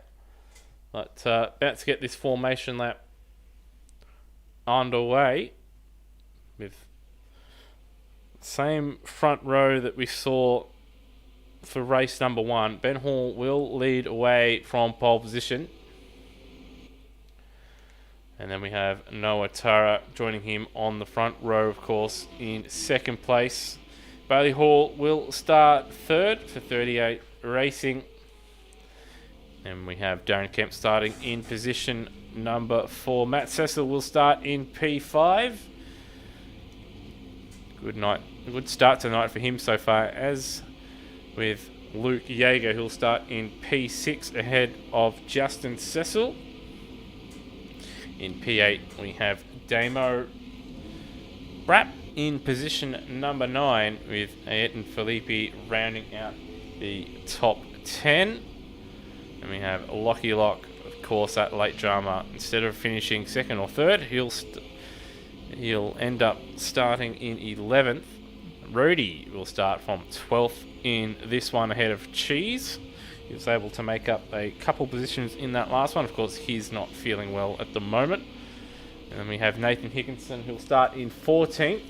But, of course, question marks over his result in race number 1 as well. Another round win will start in position 15 ahead of Christian Shadow / Christian Alvarez. And Darren Loughlin will start in 17th place ahead of Brian Walsh. Taipan will start in 19th. I believe he also had some dramas in that last race, as did, of course, Steve Warwick, who I think this year is going to end up winning the award I won last year, the most unlucky driver of the year award. So he might find himself with a high-vis shirt or the like coming his way. Phil Boak will start in 21st. Of course, he did pick up a drive-through for speeding in the pit lane after the safety car came in. Melody Smith will start 22nd and last, with Laszlo Teglas dropping out moments before the server ticked over. So 22 starters for race number 2. We're just about all formed up and ready to go. Yeah, here we go. Lights will go on, revs will rise. We head towards a good start. Who's going to get a bit of jump here out of Toa and Hall? It's going to be intriguing to see. Looks like Hall's got a great first jump there. He's absolutely left Toa in the dust. In fact, the other Hall's gone past him as well. Toa quickly down to third, and it's going to be fourth as Luke Jaeger drives by. Also, disastrous start for Noah, and there's been contact. Yeah, someone's in the wall. There's Road. He's been rear-ended by Shadow. And then more contact there with Higginson, Felipe, and I don't know, maybe Cheese or someone as round goes a couple of cars. That's Taipan and that's a safety Alvarez. car, Lewis. And there's two cars around. And, very poor start there for Noah Turra in the end of that. He's got dropped down to P5, but where was he? So big dive here from Kemp. So tried to do a little bit of a block pass there, and then it's just blocked. Oh, and he's just blocked in front of Luke Jaeger there. It's not very kind. A number of drivers here not leaving too much racing room, which isn't particularly pleasing from an open point of view. But safety car has happened immediately, and incident leading into turn 2, and then of course incident leading out of turn 2, with the one leading out of turn 2 leading to the safety car. So now we've got a good 5 or 6 minutes to talk shit as Ben Hall tries to lose his lead to Bailey Hall. So we've got two B Halls, first and second. Yeah, certainly not the best start for Noah Turra. Ben Hall got off to a rocketing start from what I could see. Absolutely no wheel spin. I was riding on board Bailey Hall to compare their two starts for that, and wow, it was a beautiful start from Ben Hall, but yeah, unfortunately Turra just buried it. And by the time he was at turn 2, he was down in P4, P5. Darren Kemp with an incredible lunge into T2. It's a surprise that didn't turn out to be a huge accident in itself, but he actually got it stopped. And he got the moves done. He overtook a couple of cars there easily. So it wasn't, while it was a bit squeezy on the exit with Luke Jaeger, it was certainly a heroic dive into T2, which you want to be careful about doing, but he got it done. Yeah, I do wonder, though, if we took away a little tool called ABS, as you see, Brian Walsh almost crashing underneath the safety car. I do wonder if we took away that little tool in ABS, if he would have pulled that up, and I don't think he would have. But thankfully those guys are able to avoid any kind of major incident there. So it did look like there was going to be one. But obviously there were some dramas further back in the field, and that's led to this situation where we've got drivers panning around behind the safety car and drivers trying to run into each other behind the safety car because they're not leaving enough space. Big pet hate of mine, Snipes. There's a number of drivers, I won't name names, but they should know by now to just leave a little bit of extra space in these conditions, considering there's nothing to be gained. Yeah, you'd expect the experienced campaigners to know. You want to leave that 5, 6, 7, 8 car lengths. Just give it plenty of room. We know the safety car can be a bit clunky at times. It likes to go very slow in some corners and then speed up a little bit down straights. But leaving room to the safety car and to other cars is super, super important. We see a lot of these guys up front, a lot of these more experienced campaigners leaving a good amount of room here. It's more when you get to a bit more of the inexperience around, you see a little bit less room between cars, but largely they've fanned out reasonably well on the straight at least. Yeah, it looks like in the pit straight at least they are leaving room, but yeah, we have seen some dramas, particularly coming out and coming over the old train tracks there. As we see a safety car doing a little bit of a shimmy there coming out of turn 3. So lap 3 of 14. And might as well just go and cycle through the field while we're here. I know people can read on the left-hand side, but just to give us something to do, go through and read. So Ben Hall ahead of Bailey Hall in the battle of the Halls. Darren Kemp in third with that very aggressive manoeuvre. Luke Jaeger, good start from him. He's up into 4th position, just ahead of Noah Turra, who, put some licorice straps down off the start line and went nowhere. Matt Cecil down in 6th after starting 5th. Damo up 1 into 7th. Justin Cecil in 8th. Lockie Lock up into 9th with Nathan Higginson right behind him. So battle joined for those two once we go racing again. Brap in 11th, Ed and Felipe in 12th. Then we have Cheese, Rhodey, Brian Walsh, Darren Lachlan. We may be going racing again, so I'll try and get through this quickly.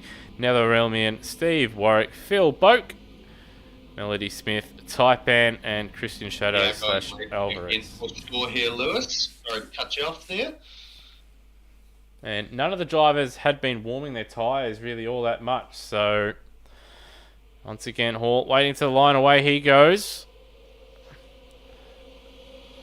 And looks like Darren Kemp out of the front three getting the better of the starts here as Darren Lachlan looks to make a move as we head into turn 2 now. Big dive from Noah Tara. Big dive from Lockie Lock. And, well, he is very, very lucky that Damo saw that coming. And we've got some dramas back here. There's Boak and Netherrealmian around. And there's Alvarez. And that's another safety car.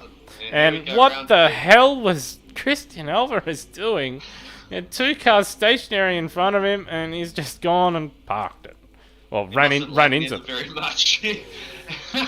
So yeah, big dives from a bunch of people there into one. There was people just seemed to get deeper and deeper there. Lewis, looks like was it Boak making contact with Nether? Yeah, Boak looking to make a move on Steve Warwick, and he missed the apex by... Well, he made the apex, but then missed the rest of the corner and ran straight into the rear right panel of Netherrealmian. So now that back down to last place after all that is done. And, well, these drivers, they can enjoy probably what's going to end up being like a 3 or 4 lap race here. Yeah, not a good start here. It was so good up until the last half a lap of the last race, and since then, well, it's been a bit of a dog's breakfast from the field. They want to settle it down a little bit here. They want to just work out that you don't just win it on lap 1. There's a whole race to get. Obviously, it is the best time to get positions, but there is an element of sensibility that is recommended, I would say, at least when you're still learning the craft. Yeah, and these drivers have had some issues in the past, particularly with safety car restarts and when cars have been bunched together. But, yeah, some of them just aren't getting... Some of them are genuine mistakes, might I add. But, yeah, some drivers are trying some rather ambitious moves that outweigh their experience and talent levels at this stage of their careers. And that has led to this safety car period, or the second safety car period in race 2. So, once again, it's nice. We've got 5 or 10 minutes to really just rant and talk about anything we want here. So, how's the Warriors going at the moment? They are losing. What is new? It's 22-6 to Parramatta. A bunch of Parramatta fans, I'm sure, will be happy. I weep for the Warriors. They are terrible, but I still support them. Here we are. But yes, it gives me something to look at least while we are driving around in very slow conditions under a safety car. Given the field time to cool their heels too. Hopefully they're sufficiently cool by race start. Hopefully we can get going after this next lap. Yeah, hopefully we can.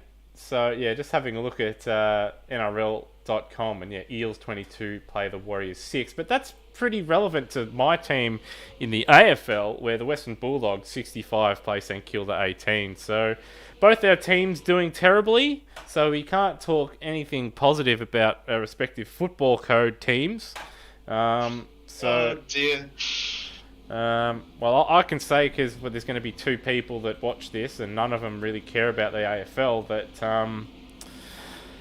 I hope the Saints just blow it all up and trade everybody at the end of the season, and they sack the list manager and we just tank for 5 years to get some draft picks. But that's not going to happen. But anyway, hopefully that reaches the Saints owner, CEO, and they do make some changes. But I'll make some phone calls for you here, Lewis. We'll see what we can work out.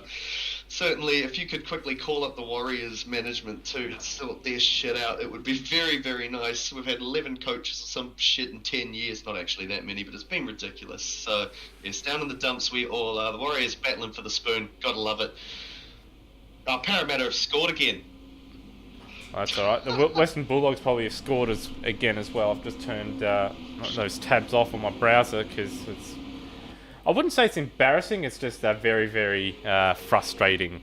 Obviously, for you being a Warriors supporter and for me being a St Kilda supporter, where they're perpetually underperforming and disappointing us, really. Yeah, no doubt, no doubt. Safety cars, lights are out, Lewis. Oh. We can stop talking about ball sports and start talking about fake motorsports. That is where it is at. Here we go, pixelated sporting endeavours, and we almost had some contact between a number of drivers behind the safety car. A little bit of contact between Bailey and Ben Hall there as they go through the final corner. As we're right on board Ben Hall as he gets underway here. Crosses the line, away we go. And Hall leads Hall. And Noah Turra looking to get himself back up into the top 3. Can we do it, Lewis? Can we get No, through T2 without incidents? Matt Cecil and Luke Yeager made contact, but they've lived. And further back, it looks like for now we've gotten through it. We've gotten through turn 2. But we've got a car around. It's Justin Cecil, and that's Higginson almost. No, that's Higginson that will be around. That's a massive smash. That's massive smash. That's Ayrton Filippi, and he was the innocent bystander in that one. That's just Higginson again, just not getting it sideways. So I'll cut to a replay of that. I do apologise. I was going to do a V8 Supercars and F1 broadcast package here. So there's contact there. Justin Cecil running to the back of Damo, and then Higginson just dropped it, and then just straight into Filippi. Had nowhere to go. That is really unfortunate for Filippi, and Higginson's going to get away with it scot-free. So mighty frustrating to see Lockie Lock looking to make a move on Matt Cecil. Gets the job done. A little bit of contact though. Yeah, Cecil probably won't be too pleased with that. It was definitely bunted out of the way. I was giving him plenty of room to make the move stick, but he's been hit, and now he's under threat from Damo there, who's trying to get a move done into 2 around the outside. This is a braking contest. He's deep. Deeper. And he's very deep. He may have even made slight contact with the back of Lock there, but he's so deep that it's compromised his run on the exit. And Damo will have the inside for turn 3. But can he hold it around the outside? He's going to try it, but he did have a slight overlap there for a second, but doesn't quite have the run. As Luke Yeager now looking to try and get back at Lockie Lock, but doesn't quite have that speed. Yes, certainly. Lockie Lock, reasonable amount of pace on him. He's just got to watch his aggression. It's good to see him being aggressive and being assertive. That's part of learning to race hard. But you definitely want to just be careful with it and how you're doing it, as we see some late defensive moves, late attacking moves down into this second to last corner of the circuit. Yes, the penultimate corner. We'll call it. There's Ben Hall, fastest lap of the race ahead of Bailey Hall. He's disappeared 2 seconds out in front, but Noah Turra, as you see, Phil Boak has retired from this race. Noah Turra now in 3rd, ahead of Darren Kemp. He'll try and get by Bailey Hall and try and avenge what happened in race number 1. But Darren Kemp now, he's got eyes a little bit in his mirrors, I'd imagine, with Lachlan Lock looking to recover. His championship rival in 9th place. He's behind Matt Cecil, who's battling with Damo at the moment, doing his teammate a bit of a solid, holding these 2 faster cars to look about. Holding up, sorry to cut you off there, Lewis, but Higginson's possibly be able to pounce. He's obviously moved forward in the race overall, but he's got to just make sure he's careful to get past these guys. He'll probably have the pace edge on both of them, but it's all about doing it cleanly and getting good runs. As we see Damo very, very deep, Cecil also deep, but clean enough up the inside. As we see Higo slide past him, perhaps a bit of team orders there. Damo looked very slow, and Higo will now set after Cecil. Yeah, he did get on the brakes a couple of times there. A bit disappointed that he's actually just let him go there instead of battling, but in the brakes, I guess. So Cecil now up into 7th. He can look at the back of Jaeger and try and get a move done. As you see, Lockie Lock and Darren Kemp now locked into battle. Yes, certainly it's close. Darren Kemp on the defensive into turn 3, and he's parked it on the apex beautifully. He's very good at doing it. If you can't get alongside, he's just going to put his car in an uncomfortable spot. No point going on the inside there, really, Lockie Lock. It's just going to murder your chances to get up there, but... Big lock up here for Matt Cecil in the background. Almost hitting the wall. So apologise there, but... Oh, you're all good there, Lewis. Don't worry about it. The battle is very much still on. Lockie Lock's trying to set up a good run on Kemp. We know Kemp's going to park it, and this is probably a point to park it on the inside. He should swing it across, and he does. Lockie Lock's stuck with the outside. He's going to try over-under him. You'd think Kemp's awake to that. He slowed it up enough to be awake to that, and he's certainly no room there to get past. He now covers the inside again for the last hairpin. Lockie Lock tries something, but the run was just certainly not good enough out of the penultimate corner, and now he's going to try set up a run down to 1, but he's just not going to get it. He didn't set himself up well enough with a wide line out of the final corner. This is exactly what Luke Jaeger wants. He might not be overall as fast as what these two are when they're out on their own, but with these two battling, he's going to be right there, and he is closing the gap to these two in front that are battling over 4th place. There's a very wide line on the exit there for Lockie Lock. Again, Kemp going defensive ahead, though. We also have Noah Turra. He's caught the back of Bailey Hall now. And 3.6 off the lead as Lockie Lock has a look up the inside. Kemp gives him just enough room. Almost a bit of rollover action there for Lockie Lock. That's a mistake. That's a mistake from Luke Jaeger. Almost gets collected by Matt Cecil there, and his teammate's going to go by. So what happened to Luke Jaeger there? Must have gone deep. You'd have to suspect. I initially thought he might have blown an engine. Oh, grass. He got the grass on the way in, and he's done a good job to save that, and then smartly enough just tries to get out of the way for the runners coming through behind him. So good heads-up driving.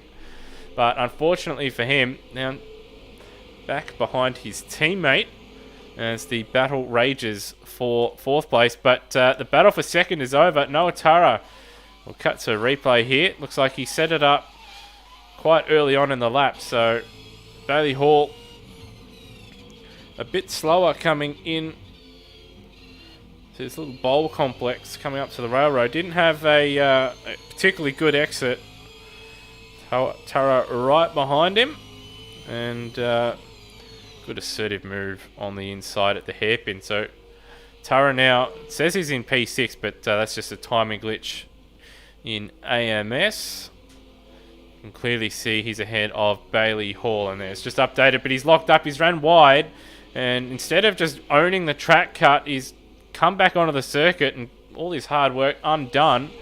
He'd actually made up a little bit of time on Ben Hall just up the road up until that point, so he'll be quite frustrated. Got a couple laps to go, and his best hope is that Ben Hall falls off the road and he's able to get by Bailey Hall here. Sorry here, Lewis, something's happened to Higo. I've just watched his number fall down the order. He's made a mistake into the chicane towards just before the railroad, I think, and he's still locked his rear. Oh, he's caught out. He's come in too hot behind Matt Cecil, almost ran into the back of him. And he slid it around. So, yeah, just not driving to the car in front of him. And this time joins the circuit in a much safer manner, but now down in 13th place. Yeah, he'll be feeling certainly frustrated. He's much quicker than that. Oh, and we got a car off. That's a barbecue, is it? Yep, Damo. That's a barbecue. Get the snags and burgers. Get the chicken skewers. I'll bring the beer. Yeah, you bring the beer. And yeah, that's an engine gone for Damo. And he is out. He's still parked down there. Thankfully only local yellows. It's not a safety car. So hopefully another car doesn't stop down there.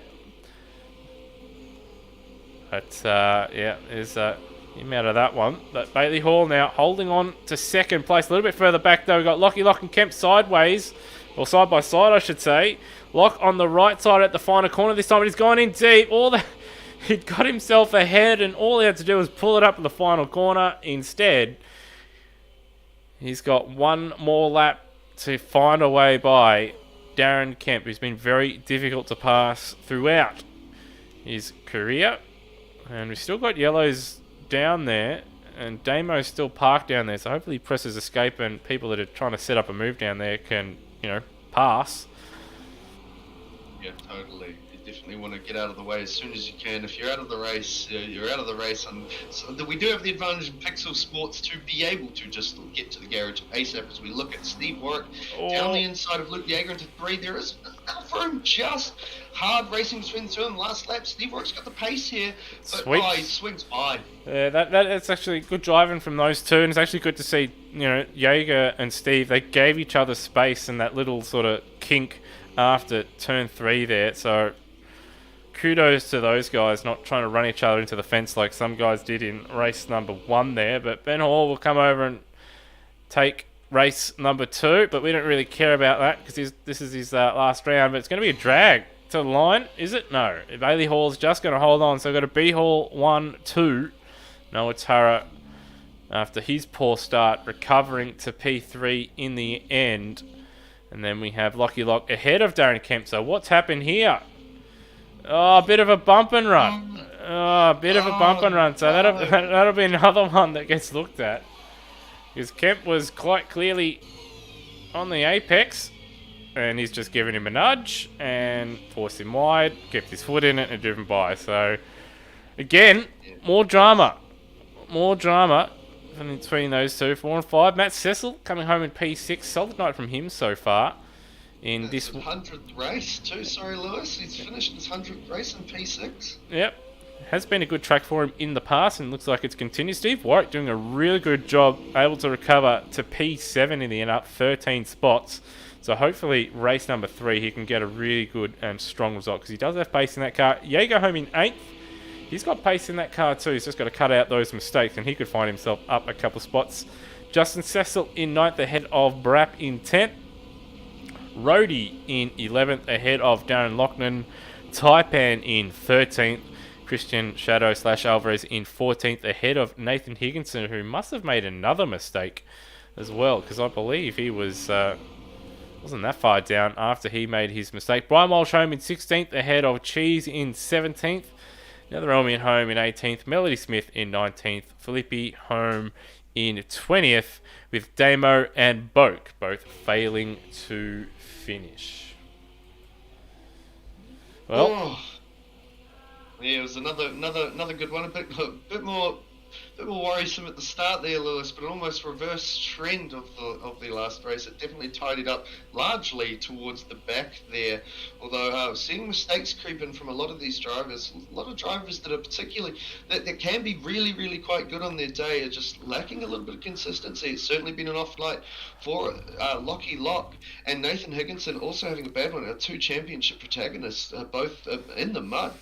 Yeah, both drivers have made some boo-boos, and they're going to have, I'd imagine, something to do with the stewards post-event, and that's for races 1 and 2 for both of them. So it's going to be very interesting to see. Well, the final points tally at the end of tonight aren't going to be final, that's for sure. So in a couple of weeks' time, that'll all be finalised and updated, but yeah, of course, all results provisional until the stewards' reviews have all been sorted.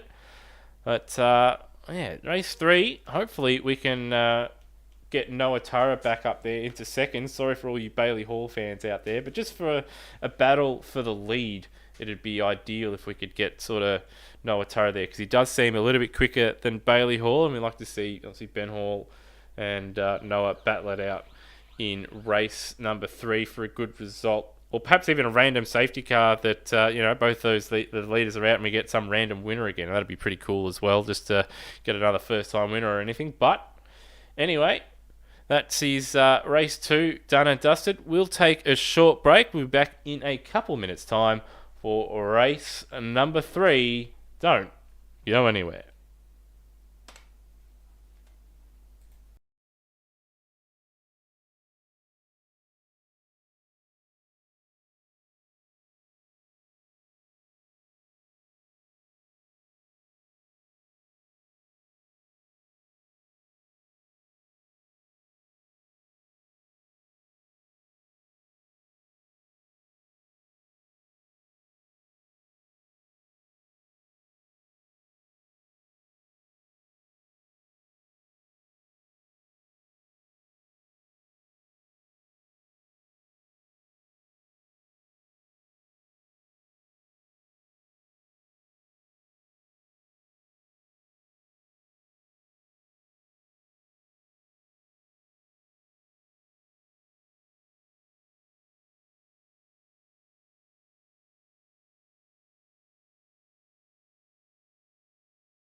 And welcome back to round 7 of the ASR Development Series from Townsville. As you can hear in the background, we're just ticked over to the session. To apologise for a bit of a longer break. Just needed to get myself a drink and have a little bit of a break. But we're back. One final race. Snipe's just preparing himself for what we hope is going to be a fantastic finish to the evening. Of course, it will be Ben Hall's final round of the foreseeable future. He's claimed both wins so far, although race 1 we'll find out down the track whether he retains that or not after the stewards have gone through and come to their findings with all the reports and broadcast reviews and all that stuff. But so far, it's been a positive final race weekend for him.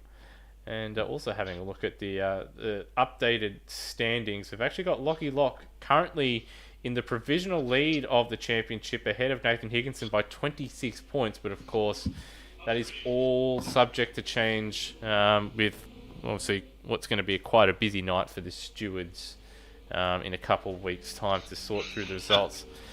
So we've got the formation lap underway, Snipes. You've had your refreshment. Why don't you run us through the grid here for race number 3? Yeah, mate, absolutely. Sounds wonderful. Ben Hall, once again, off pole for this one. 3 out of 3 for him. Good effort.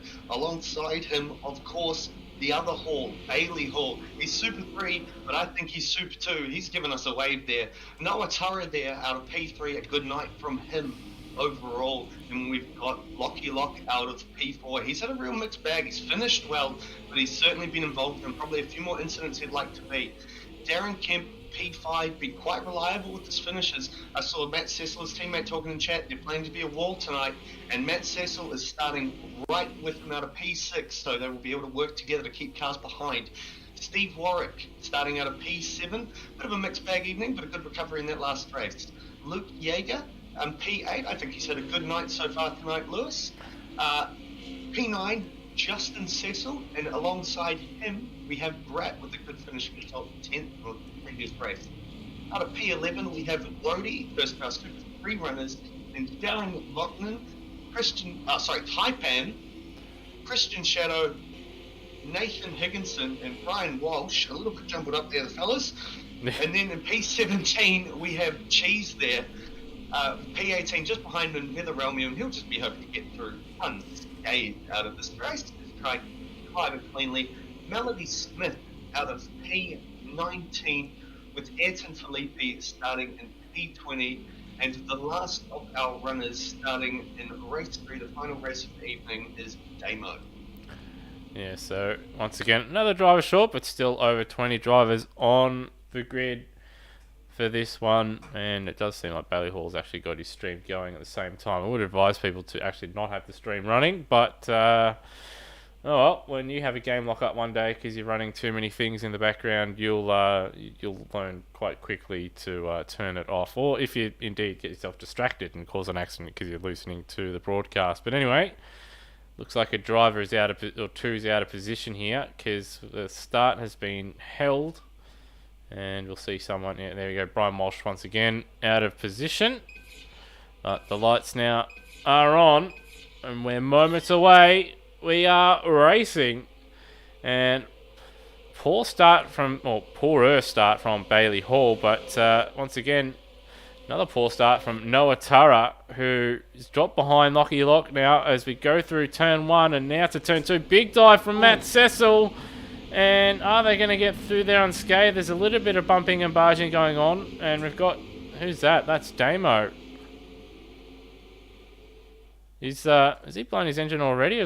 He might have some kind of other problem here. I'll just cut to it. Yeah. Oh, yeah. He's cooked it there. Surely. Yeah, that's got to be an engine, I would imagine. But Ben Hall in the lead. So cut live. He's got Bailey Hall right behind him with Lockie Lock right there as well. Matt Cecil after that big dive into 4th place. And then we have Noah Turra, Darren Kent, Steve Warwick, Brad, Nathan Higginson, Justin Cecil, Luke Yeager, Darren Lock and Carr cutting across. That's Ayrton Felipe. And then we have Shadow, Cheese, Rody, Felipe, Taipan, Walsh, Netherelmian, and Smith rounding out the 20. Yeah, it's been a clean first lap, largely from all these runners. The only real mistake, lone engine, it seems, as we look down towards a raging battle pack between Warwick and Bratt and Nathan Higginson, who wants to move forwards. No doubt he's Justin Cecil right behind him. It's tight now, it's tight. You should have to think here that Bratt's going to get a good run. Warwick will have to go defensive. I don't know if he's going defensive, though. Bratt's going to have the inside here. Giving him a bit of a squeeze and possibly a bump. Bratt deeper under brakes though. Will he be able to pull it up? We've got Higginson locking up behind him. Looks like Bratt has pulled it up, but Warwick with a good run around the outside there. Better traction, and he should settle it into 3. Higginson now at the inside. And you got the blue flags out for him, and of course that'll just be a timing issue. Steve Warwick in 7th place there. Ben Hall in the lead. He's got Bailey Hall all over the back of him, but a big train behind Lockie Lock who's dropped off the back of those guys. And Matt Cecil off to a red-hot start here, all over the back of Lockie Lock with Noah Tara in tow. And Darren Kemp keeping a watchful eye. Mistake from Matt Cecil. Dive from Noah Tara. And he gets the job done. Cecil a little bit wide there on the grass. It's going to compromise him a bit. Good run as well again from Tara. Lachlan Lock immediately defensive, very deep from Noah Tara. He's off, but not quite into the boonies, but yeah, not ideal. But with all that going on, Aaron Kemp now has brought that gap right down, and he's with these guys. These guys well off the pace, 1.2 slower than second place runner Bailey Hall. As big dive from a number of runners from Cecil and from Tara. Both drivers up the inside, both drivers looking to get the job done. And looks like they have, although Cecil going to have to go defensive into turn 3. Yeah, it is absolutely on in this field. Cecil on fire. It's certainly his favourite track, you'd have to say. He's quick here. He's got pace. He shows us he can definitely race when he finds his groove. He's battling with the front guys, and he's doing a mighty good job at holding up someone like Lucky Lock and passing him even. And he's got the job done in 3rd, and he's battling tooth and nail to hold on to it. He's hoping that Noah Tara and Darren Kemp can put Lockie Lock under pressure and just build a bit of a gap for him. As we see in the background, Higginson has got himself up into 7th place. Steve Warwick is down in 20th. That isn't a timing glitch. He is actually down there. So what's happened to Steve Warwick as we cut to a replay? And looks like he's had to let the field go again, and it's contact. Higginson slid and then just driven into the side of Steve Warwick. So he gets himself into a good position and just gets wiped out. That's just... It's very unlucky. That is the safety car. Safety car. So I'm not sure what else has taken place to cause that. We've got Nathan Netherelmian in the pits. And we've got cars all over the place. We've got Darren Kemp down in 13th with... that'll be a penalty for Alvarez there, doing the old Sebastian Vettel from Baku, just driving into someone underneath the safety car deliberately. But we'll cut to what happened.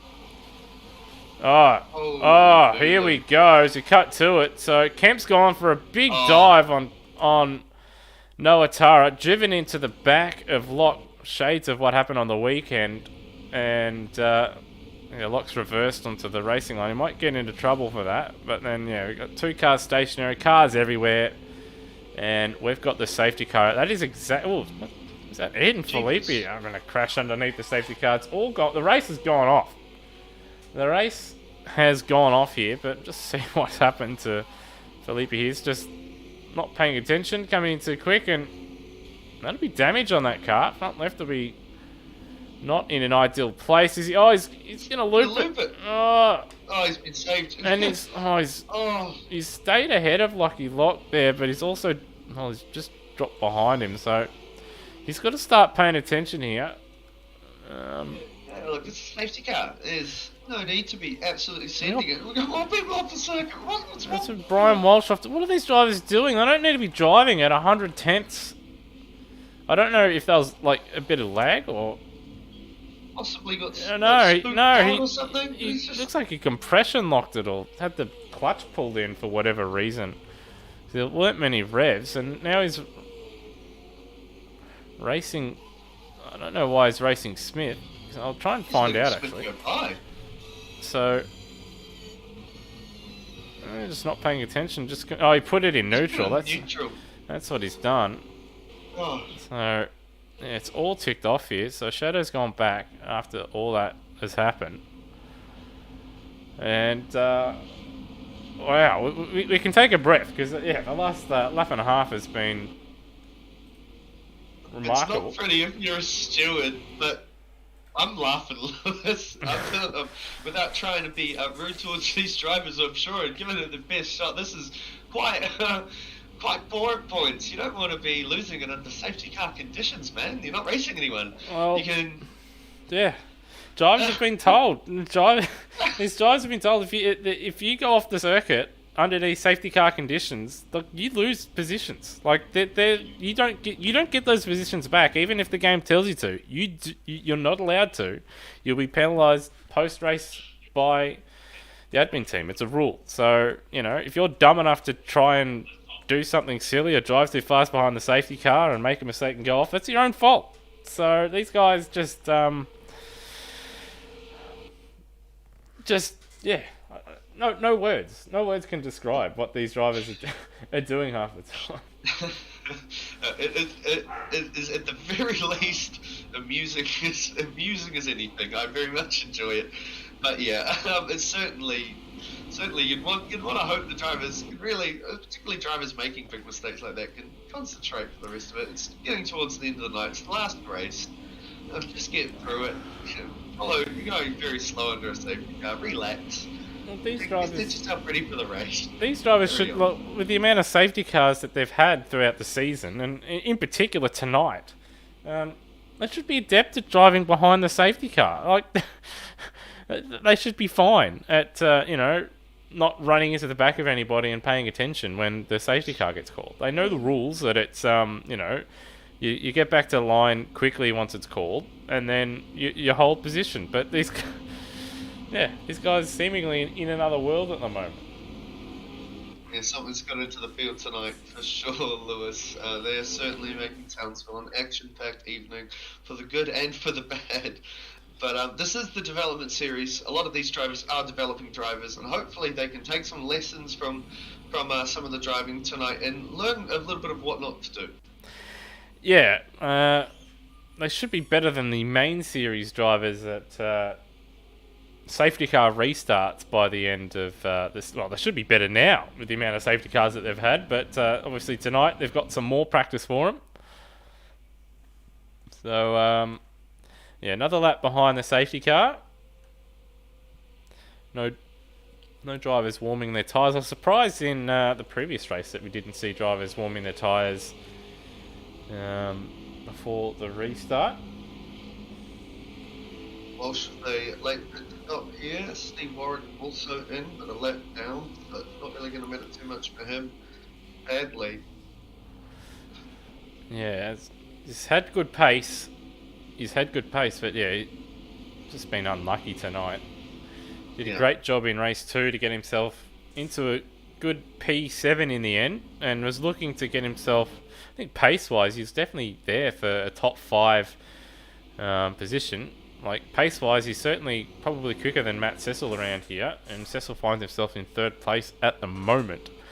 So yeah, Steve, I mean, mighty unlucky this year. So hopefully his luck changes as he's actually DNF from this one, which probably not too much of a surprise. Yeah, hopefully his luck changes and the remaining season and year for him is able to have a nice clean run. Absolutely. Quickly, before we do restart, hopefully this isn't a lap. Big shout out, I think, tonight to Bailey Hall. I think he's raced really well all evening. I haven't really seen him caught up himself in any of the misdemeanors that have happened, and I think he's raced hard, and he's put a Super 3 car right up the front every race. Yeah, so going by tonight's races, this will probably be his final event as the safety car does pull in. Probably his final event in the Super 3 class. As the driver's now just starting to get ready for another safety car restart here. Keep an eye on speed here. I'm intrigued to see just how fast they are going. Seems to be They do have to watch out for the safety car that has to go around the long way at that final Now corner. we're good to go. And over the line we go. In fact, Bailey Hall could have got a better jump there because Ben Hall went a couple metres after the line there. But away we go into turn 2. Noah Tara looking to immediately get a move done. And, big dive from Brapp. Can he pull it up? He's ran into the back of Tara, but I don't think it's cost him anything. Oh, there's Type Band gone. There's Type Band into the wall. Kemp around another safety car. And that'll be another replay there as Taipan plays bumper cars there to try and get himself out of there. So what has he done? Oh, he's very, very, very, very late on the brakes. And he's tried to go for that gap, but at the same time he lost the rear. If he had kept turning, I know it's a split-second decision. If he had kept trying to turn right there and then just straighten instead of turning left, he may have been able to thread the needle. But yeah, that was one of those things where you can get caught out at the missing your braking point with having cars in front of you and you're not quite paying attention to where you are. And unfortunately, that spun Darren Kemp around, who was looking to recover. He was a few positions down the road. He wouldn't have known what was going on. In fact, we'll jump. Yeah, certainly. It's like I discussed earlier, Lewis, with my crash in turn 1 here, and one of the first laps. Just a lapse of concentration at the wrong time can lead to huge consequences. Absolutely, especially at a point of the race like that when the cars are just so punched, and it's missing a braking mark by 30 metres, 20 metres, something like that. But in the context of where everyone else is and where everyone else is slowing, just go straight into them. Yeah, it's just unlucky for Darren Kemp. He was just trying to do the right thing in leaving, space for the cars in front, not trying to dive like we've seen a number of other drivers do tonight. And he gets cleaned up by someone that misses their braking point by a good 50 metres there. So unfortunate in this one for Kemp. As obviously Brapp into the pits. Taipan, of course, no surprise he's in the pits. He would have had significant damage on his car. Yeah, unfortunate to see another safety car again. Another turn 2 disaster. Looks like Brapp has got himself a drive-through penalty. You'd have to think that's for speeding in the pit lane. That would be the case, one would imagine. Let's have a look. We're underneath safety car conditions, so we've got plenty of time once again. And we don't exactly want to talk about either of our football codes at the moment. So we'll have a look at old Brapp's pit entry. Oh, he's... Oh... When's he done that? That looks reasonable to me. It must be the exit. He must have done it on the exit, so might have just done what Brendan Ross unfortunately did at Queensland Raceway. Actually, no, Brendan Ross came in too hot. My mistake. He thought he came in and pressed the button too early. Yeah, that's an odd one. I can't work that out. Yeah, I can't work that. I can't work that one out either. It didn't look like unless there's lag or something involved. But he was at the cone.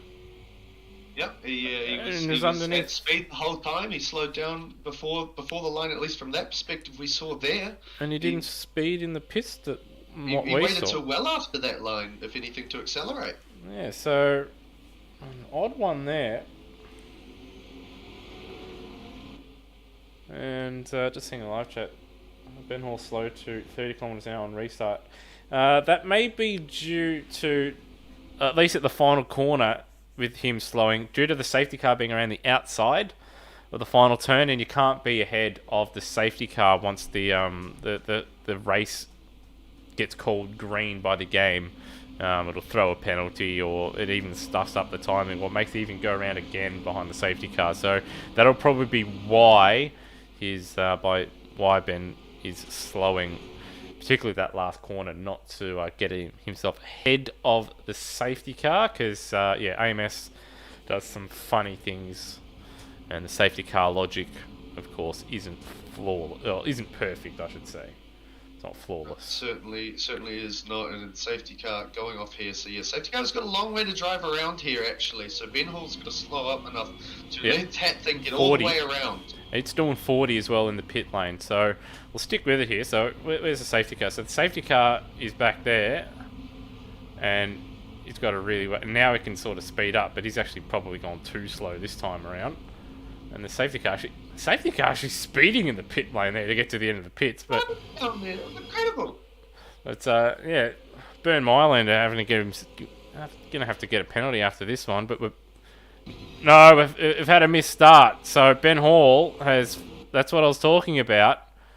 Is was ahead of the safety car when it went green, which must have been around that final corner, and there we go. So that's what happens when the lead driver ends up ahead of the safety car when it gets called green and stuff like that. The game does funny stuff like this, and we've had plenty of safety cars tonight, and yeah, there we go. Yeah, certainly a bit unfortunate. I think the better play is just to leave a bit more space to the safety car coming into it, and then you can kind of follow it around a bit easier there, and you can maintain the speed that you kind of need to be doing, which is roughly 80 k's an hour, I believe, is kind of the speed that they want to maintain heading up to the start line. Then you can absolutely gun it, obviously, when it is good to do so. But yeah, just slowing down perhaps a bit too much there. It'll be intriguing to see what happens from here. What I don't understand is that he's led every safety car procedure, and in the final race of the night, and we've had a number of safety cars, is this time he's that close to the safety car, and I don't know if we'll go racing this time by. I'm not sure what the game's going to throw at us here, so we'll find out. Hopefully all drivers actually form up here, because it might go green if drivers don't and might find themselves out of position if they don't start sort of forming up. I'm not sure what the game's going to do, if we're just going to be stuck in these sort of safety car conditions, or we'll go racing. But drivers aren't forming up here. So if we do go green, this is... and yeah, there we go. Stop go penalty. Green, I think that's good. Yeah, we're green. Drivers didn't really form up. So... Bailey Hall's actually right behind Ben Hall. He's going to have to go defensive, as is Matt Cecil, as we head towards turn 2. Cecil deep under brace. There goes Bailey Hall. And Higginson up the inside. He's caused a massive crash. That is a massive crash. So, there we go. Another safety car. Noah Tara, again, has been robbed at turn 2 by some silly driving. And... Who's that? That was Justin Cecil as well. I think he's just an innocent bystander. He had nowhere to go. So, yeah, just ambition outweighing talent there, and that's a big incident. Yeah, that's a big incident. Yeah, that's. There'll be a number of drivers really not happy with that. That's ugly. Yeah, that's the drivers are gonna cop a scolding from myself after that one. I can tell you that. Once this broadcast is over, I might have to bring out the old Sharon and go punt some people, punt some people verbally, because yeah, there's some rather silly driving. But that's the Dev Series. You do get a bit of that. I've got Nathan Higginson, after all that, into second place. So just want to go through and just now again, we've got more time to sort of go through and just evaluate how that all came about.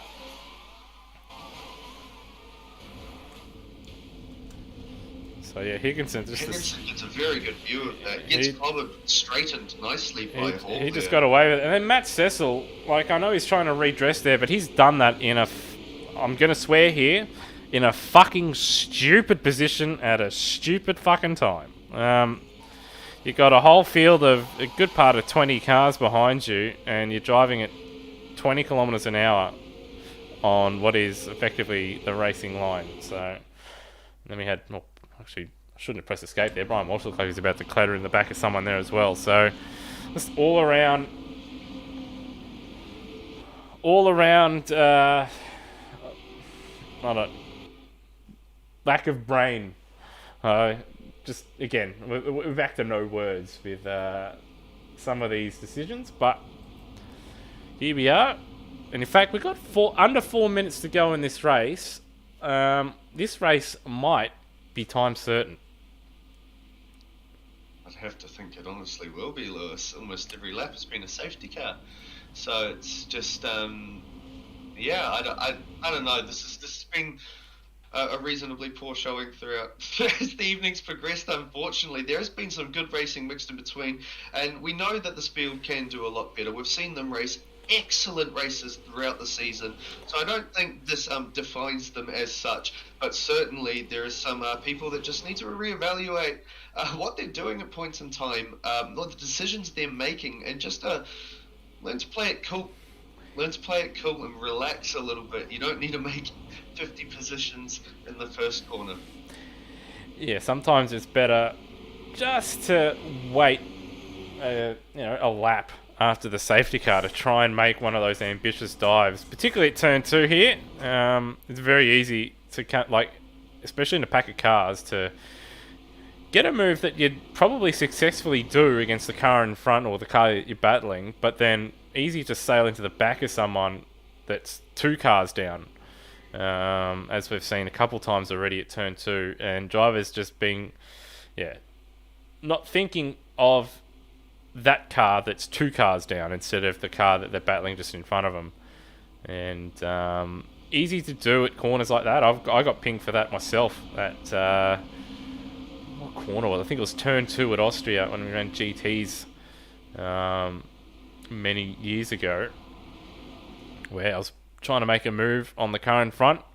The car that was in front of us was a little bit further down the road, but due to the nature of the braking zone down there, just got the move done on the car I was racing, but ran into the back of that car and spun them around. So we are going to go racing. I hope that wasn't cleared by an admin, because honestly, these guys probably don't deserve to have another race here. But here we are, one final lap.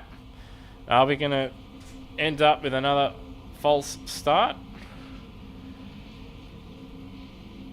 Sound like, there's a little bit of contact a little bit further afield. So Hall versus Higginson here. Luke Yeager out of nowhere. Didn't go through the standings, but Luke Yeager in 3rd and Cheese in 4th out of all that. And we've got a spinner, or at least a bit of smoke in the back. I'm not sure what happened there. But here we go. 1 lap dash into turn 2. Do we get through cleanly? Maybe. Looks like we do for the most part. Brap's got a 1 second stop go for something. There's, that's wide. That's wide there for Yeager. It's going to invite lock. We've got, I think that's Rhodey that's gone around in the background. And, Yeager gave it up. He had a podium position in the inside. Now he's got Cheese for company. Now the Relmian off there in the background. Got a lock up in front. You've got Cheese looking to make a move on Yeager. A bit of biff and barge here. It's all happening here on the final lap. Ben Hall out in front. Higginson 2nd, lock 3rd, and there's Yeager sideways coming over the train tracks there. 1 corner to go. Bailey Hall going to try and go around the outside of both of them there. 1 more corner for Hall, and looks like he may get the clean sweep. Bailey Hall up the inside, lock wide, contact between Bailey Hall and Yeager's going to lose 2 positions out of that, and Cheese going to try and get both of them at the line. Not quite going to be good enough, and we've got a massive cluster of cars now over the start-finish line. We've got Netherelmian and Rhodey around.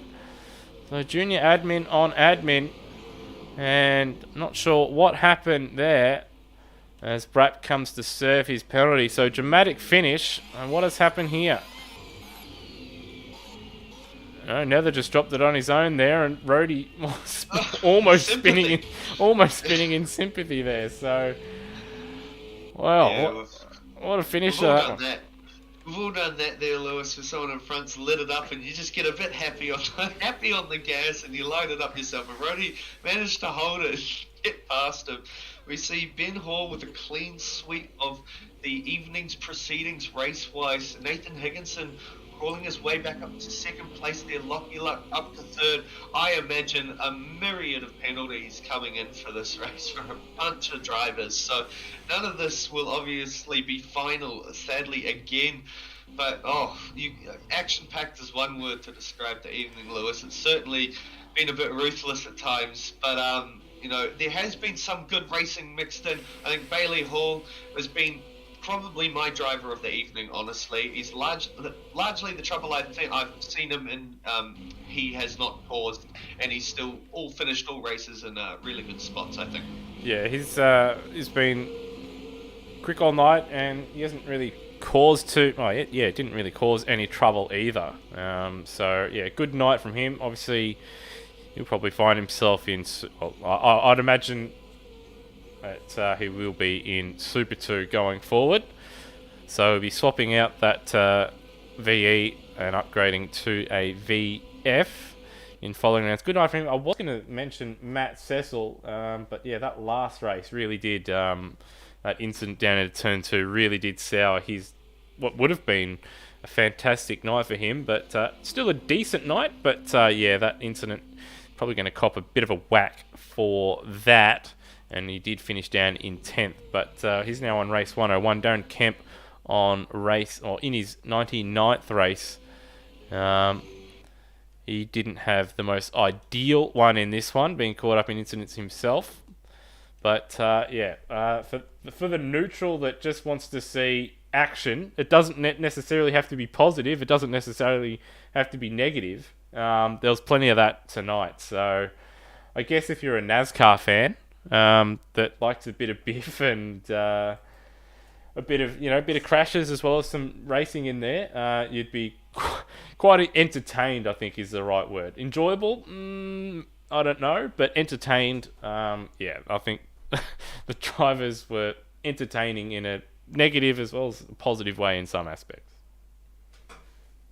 Yeah, certainly. There was certainly some positivity and some negativity. Some quick insider information on why Damo blew 2 engines. His shifter was double shifting. So he was going down 1 but going down 2 apparently. So unfortunately that rendered him DNF in a couple of races. But yeah, certainly some good racing still throughout the field. Definitely hard racing. I feel some drivers need to find where the limit is for giving space, and because you always got to leave room for the guy around you as well. And there were some big squeezes and just some silly dives, but still some very good racing. Yeah, certainly some. Yeah, there's definitely bits and pieces of that good racing that we've been trying to get the drivers to do, and that they have done throughout the Dev Series this year. But there was definitely some of that. Yeah, just drivers just being a little bit too aggressive and not being quite aware of their surroundings, and the spatial awareness just wasn't quite there. So that'll be something that these guys are going to have to work on. So if I was to describe, I guess, tonight's racing, before we do get to the interviews, it'd almost be like turd flavoured ice cream, but with sprinkles on top, I guess. The sprinkles being, of course, those good bits of racing that we did see, but we did see some rather ordinary decision making from a number of drivers. But either way, entertaining racing, and I'm sure getting some drivers soon prepared for the interviews. But sorry, I'm just organising that right now. Going to get us a couple of halls to certainly be talking to through the drivers. They've raced very well throughout the evening. We're going to see if we can talk to a couple of our championship protagonists coming through. So we'll just grab some of them up right now here for some interviews.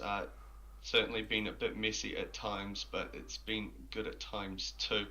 I'm going to start, please, with we've got Bailey Hall in here. Sorry, Bailey. Hey, man, how you doing? Yeah, g'day, Snipes, Lewis. Up and down night, but overall pretty positive, pretty happy. Can't complain. Yeah, look, that's good, man. I thought you raced overall very, very well tonight. You've definitely got the pace of the front runners, and it seems that it seems that your move to Super 2 is inevitable, essentially. How are you feeling about your progress throughout the few races you've had here?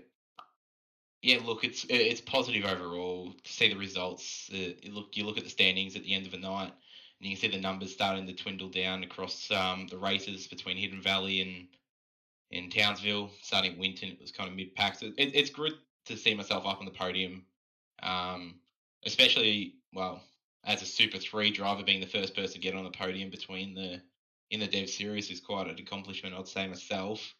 But yeah, look, it's great to have some fantastic car speed, fantastic results at the end of the day, and yeah, can't complain. Yeah, absolutely. Your results have been fantastic, and it seems all but inevitable you'll move. That may have been your last race in Super 3, I feel, anyway. Um, you've been qualifying pretty well. I feel tonight that you were both quite unlucky, but still also not terribly unlucky, if that makes sense. You were caught up in a couple of incidents, but I don't feel that. I feel that you raced largely very well. You had a massive battle with Darren Kemp, I believe, in race 1 or 2. Do you want to tell us a little bit about that? Oh, how do you say it? I don't know, Kemp the Bus. That was an absolute rip of race between the two of us.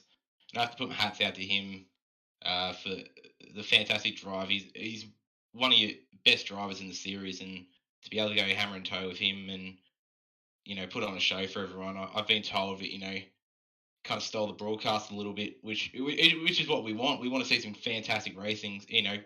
Guys going at it for, I think it might have been almost 10 laps or so. It might have been longer. We were going at it, so can't complain there. Like Darren is just an exceptional racer, and to race alongside him like we were, it's awesome.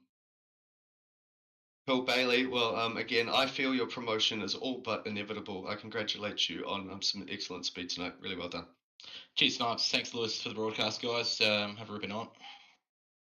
Okay, we'll move over to the man he was battling with a lot, Darren Kemp. Darren, how you doing tonight? Yeah, thanks, guys. Doing pretty good. That's Last good, one was a man. bit of a bad one, but yeah, I just want to thank my sponsors, the Alfred, and everyone else. Oh, I've man. been So, asked a carry on. question. Sorry. Go. No, no. Oh well, you were in a big battle with Bailey Hall and many drivers. You're notoriously defensive as always, Darren. But I feel your racecraft is excellent. Did you find anything particularly difficult throughout the evening? Were there any drivers that you were particularly struggling to keep behind you? Most of them that were attacking me, I always had to go on the defensive, but at least when they take a move, I always try to give a bit of racing room, and they give it back. So we can swap a couple of times, uh, with each other. It's good racing.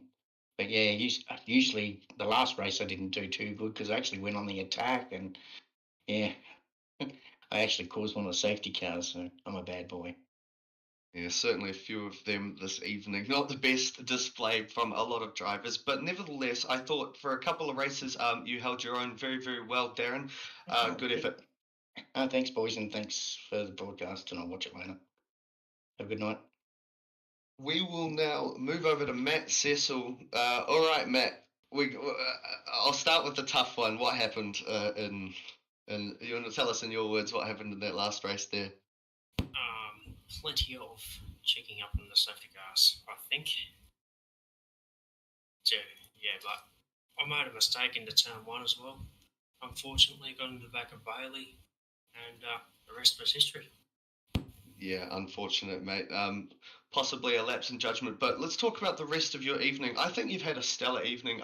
When you put that aside, Matt, I think you've had a stellar evening tonight. You've really showed your pace. Townsville does appear to be essentially your home track. How do you feel around it? Yeah, it's pretty good. It was got a lot of success. Well, first win came here, and almost got a pole position here as well in my first season. So it's a track that I do like. It just necessarily didn't always go well tonight, but for the most part, I'm pretty happy with how the races went. They went reasonably well. Now, quickly, I saw in chat you and Darren really working together in the team's championship. You're looking to make a move forward towards the end of the season? Yeah. We're seeing that Ben was doing well, but Lockie had a bad night and Higo had a bad night, so I thought this is our opportunity to gain some points, and I think we did all right at gaining some back. Right. Well, we'll have to see how this one shakes out. It's definitely been a big evening, but largely well done to you, Matt Cecil. Okay, thank you. All right, and we'll move over to Lockie Lock. Lockie feels like a more somber note than notes of recent times. We've had race wins recently, but tonight didn't seem to go too well for you. Do you want to talk to us a little bit about it? Yeah, it was just a really bad night, unfortunately. Race one, that rejoin, I'm appalled by that. That was my fault. I'll cop that one, but I don't think it was a bump and run in that next race. I've been told that apparently some people saw it that way, but yeah. And apparently I also passed under yellows, but how could you tell they were flashing that much? So yeah, it was just a nightmare really. But last race was pretty good. Tyres fell off at the end there, and tried to get Ben to hold them up as much as we could, but yeah, unfortunately, just didn't have the grip in the car. Now, the hard tyres, I'm sure, presenting a little bit of an obstacle to work with for this evening. Obviously, you do have a drop round, so less favourable rounds can be dropped. Largely, I think you've raced pretty well. You'll be looking, obviously, I assume, to bounce back next event and try just to straighten it up a little bit. But you've got the piece of a drop round essentially. So if this is your worst round, you can just say sayonara to it. Yeah, absolutely. I think this round is definitely going to be the drop round after penalties. But yeah, it was just a really dodgy night all around, really. I think driving standards was a bit shocking, but I mean, it's Townsville, so it is definitely a difficult track. And as we saw in the real life supercars and as we see here, it's definitely proven once again to be full of action and full of disappointment. Yeah, look, it seems to be the case, man. But hey, got a drop round in hand. We can look forward to bounce back next race. Hard luck tonight, Lock and Lock. But we'll look forward to you racing in the next one. Yep, thank you. All right, cool beans. Thank you very much, Lockie Lock. And last but not least, we have Ben Hall. Ben, how you doing tonight, mate? Yeah, not bad, guys. Yourself? Yeah, pretty good. It's certainly been an interesting night from the comms box perspective. We've seen a lot of indiscretions, some very good racing too. Basically, every one of the front runners seemed to be involved in something tonight. But you, there was a bit of a question mark perhaps in some race one, but you largely just had the pace over the field tonight. Is this your final Super 2 outing? It is with a heavy heart to say that, yeah, this will be my last Super 2 round for the year, and possibly for the rest of my sim racing career. So I do want to say thanks to all the racers and you, Snipes and Lewis, for the broadcast and the commentary. And yeah, just for the racers keeping me on my toes, not just Super 2 but Super 3. And to whoever wins the championship, congratulations, and yeah. Yeah, look, mate. I think overall you can be pretty proud of your efforts from where you started to at least where you've come now. I've personally seen a heck of a lot of progression from running at the back of this field, if I remember correctly, kind of when you started to, well, this year and the end of last year, certainly starting to dominate it really in a lot of ways. When you were racing, you were certainly one of the men to beat, and that seemed to be the case again tonight. You put on a show for Townsville largely. Did you find you're battling with Tara a lot, but did you find that it was reasonably easy to keep them behind, or was it still a big challenge? Definitely still was a big challenge, especially towards the end of race one. The rear tyres started to slip off pretty heavily and just started to lock the rears into T1. And the car was just moving around a lot, so it was pretty hard to keep him behind. But yeah, just luckily enough that I had a big enough gap where he couldn't dive down the inside or anything like that, and yeah, held him off and got the win. So can't complain too much. Absolutely not, mate. Well, provisionally at least 3 from 3 in your final race. That's a pretty good way to bow out, mate. Congratulations. Yeah, cheers, boys. And again, I just want to thank everyone for an amazing season, and hope it still provides some great racing at the front. And to whoever wins both championships, congratulations to you guys. And I'll still be in chat. But yeah, just want to thank all you guys and you and Lewis for the commentary and the streaming and everything like that. So cheers, boys, and hopefully it's a good end to the season. Thank you very much, mate. Certainly one way up from here. And with that, that is our driver interviews for the evening for Townsville, all over and done, Lewis. You can come back and sign us off for this, well, a night of racing and crashing. But thank you very much for watching.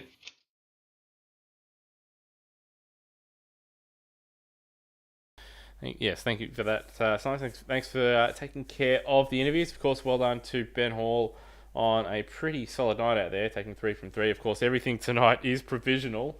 So, yeah, I don't think there's any result, any of the races tonight where the finishing order is going to stand. But with that being said, I do have an updated championship standing. So I'll just go over the current top 10 anyway. Got Lockie Lock currently leads 20 points ahead of Nathan Higginson. And then we have Cheese, who's 275 points adrift. Darren Kemp now in 4th place. Ben Hall in 5th. Steve Warwick in 6th place on 1,074 points. Matt Cecil not too far behind, 1,048, just ahead of Justin after tonight. So those two have swapped around. Taipan in 9th. Luke Yeager now into the top 10 ahead of Rhodey, who was on for a decent result, but as we saw, did have some spins in that one. Noah Tara now up into 12th place after tonight. Could have been a bit better, but of course, some drama for him. Then we have Ayrton Filippi, Darren Loughnane, Phil, Donny, Zach Brown, Laszlo Teglas, Phil Boak, Brapp, and Bailey Hall now into the top 20. And I'm sure we'll see him in the following rounds probably work his way further up the field. But that's the championship standings. Might as well quickly go over the calendar. Now, I don't have a graphic for this. Do believe it might not be entirely accurate. I can't remember if I've edited it because we did have to make some minor adjustments to the overall calendar to avoid clashes with other series and real-life events. But, of course, the next round was scheduled to be Sandown on the 5th of August. Then we have the Surfers Paradise Street Circuit on September 9, with Mount Panorama on September 30th. That being, of course, the longer single race event with Pukekohe and Sydney Motorsport Park rounding out the season. Of course, there may be some changes to that calendar that I've not put in yet, so I do apologise for that, but that is what it is on my screen. Anyway, from myself, Lewis Wedding, and from NZ Snipes and all the ASR admin team and crew, we do hope you've enjoyed tonight's broadcast of the ASR Development Series from Townsville. But yeah, we'll catch you for the next one in a few weeks' time. Of course, next week we do have the ASR Supercars Championship from the very same Townsville Reid Park Street Circuit on the Outworld Broadcasting channel. We hope you have a good night, and yeah, catch you in